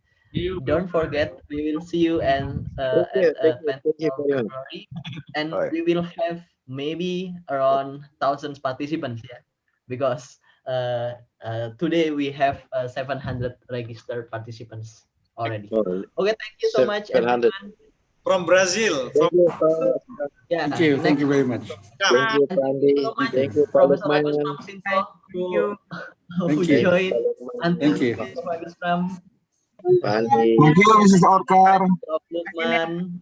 Thank you, Mrs. Oscar. Thank you, Mrs. Andi, Lukman. Yes, thank you very much. Kawan-kawan, see you soon. Wait for our coverage on the television. I'm taking leave. Mr. George, thank you.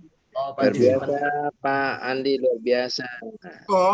The next presentation with the Brazilian, ya, Pak Andi, ya. Ya, Pak Syafrin. Terima kasih, Pak Andi. Terima kasih. Ya. Oke. Ikut TVRI, Pak Moko. Ya, insya Allah. Bye-bye. 24 Februari, ya. Speaker. Taking leave. Hopefully, we can telecast on the 9 p.m. in the time, Pak, and the Dunia Dalam Berita. And then we will send YouTube channel, YouTube for our coverage. Pak Moko ini bosnya TVRI, jadi ya. Thank you. Jadi The next event. So much, Andy, thank you very much. Ya Pak Projo. Thank you, Pandi. We are waiting the certificate Next session for should all the be participants. Pak Andi. Next session should be Halo present Prof. on Andi. television. So it is very good session that we have Ini suaranya a nggak lot ada. of people from another country. So please make a special session and TPRI lah Pak. Oke. Ya Pak Moko. Good. Mantap Pak Prof. Thank you very much Pak. Thank you very much. Jose. Hakim. Thank you, Hakim. Pak Udin, Mbak Penas, gimana aman Mbak Penas ya? Alhamdulillah. Nah, Sehat selalu. Siap. Ini seragam militernya ini. No, Pak Andi today is make batik. So every time make the chaos because we have conference. Keren. Oh, cocok.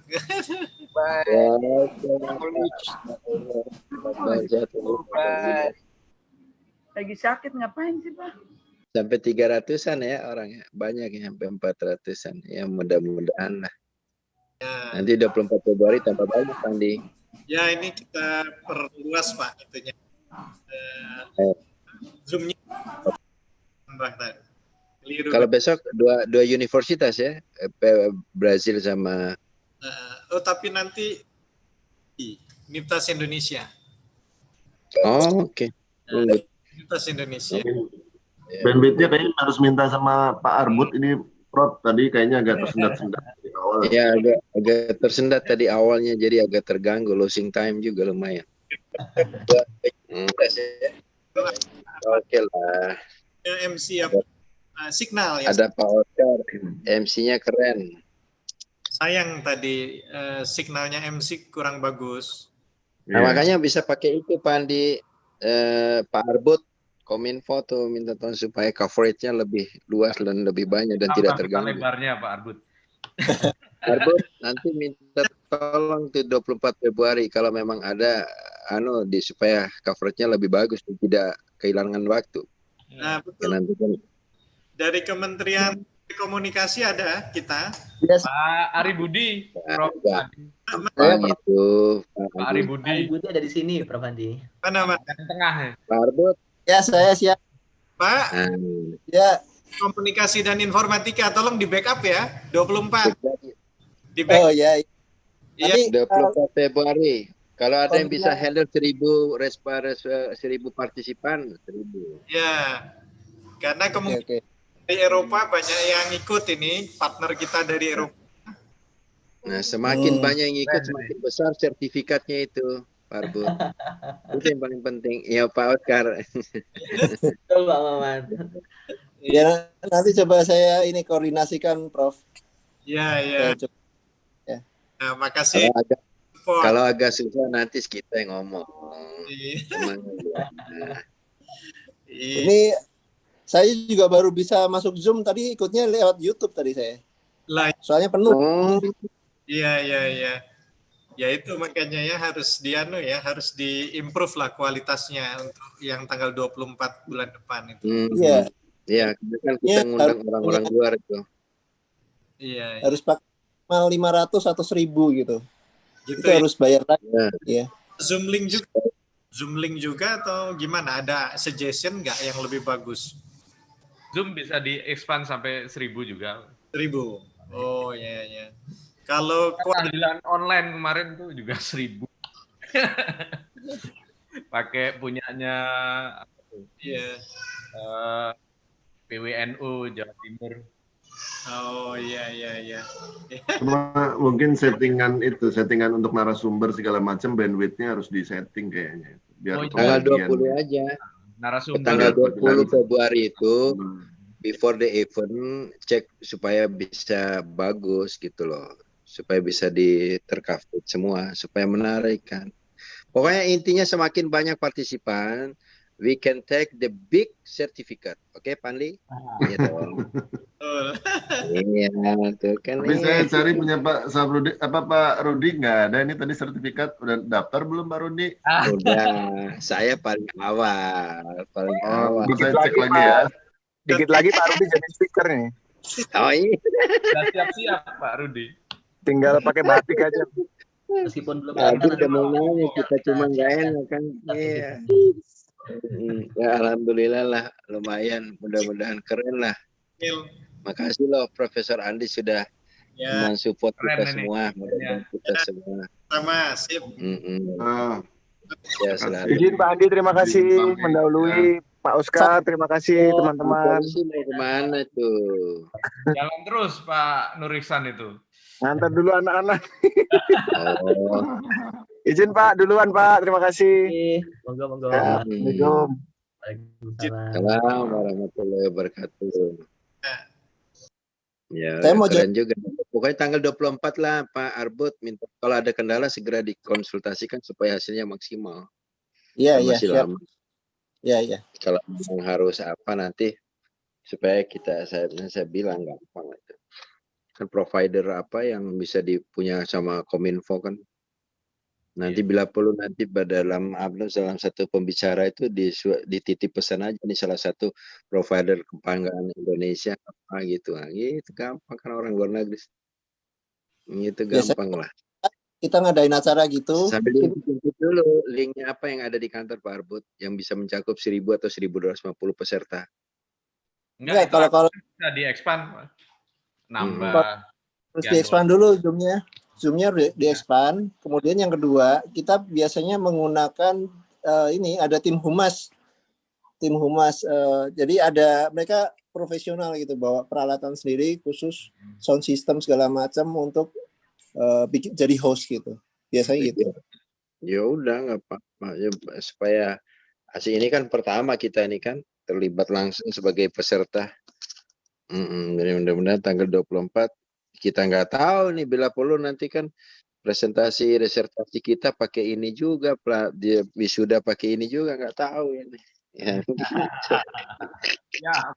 Siap. Gimana Pak Udi? Gimana Pak Andi? Benar kan? Saya Pak dosen tuh. Iya, makanya harus awal-awal aja. Ya oke.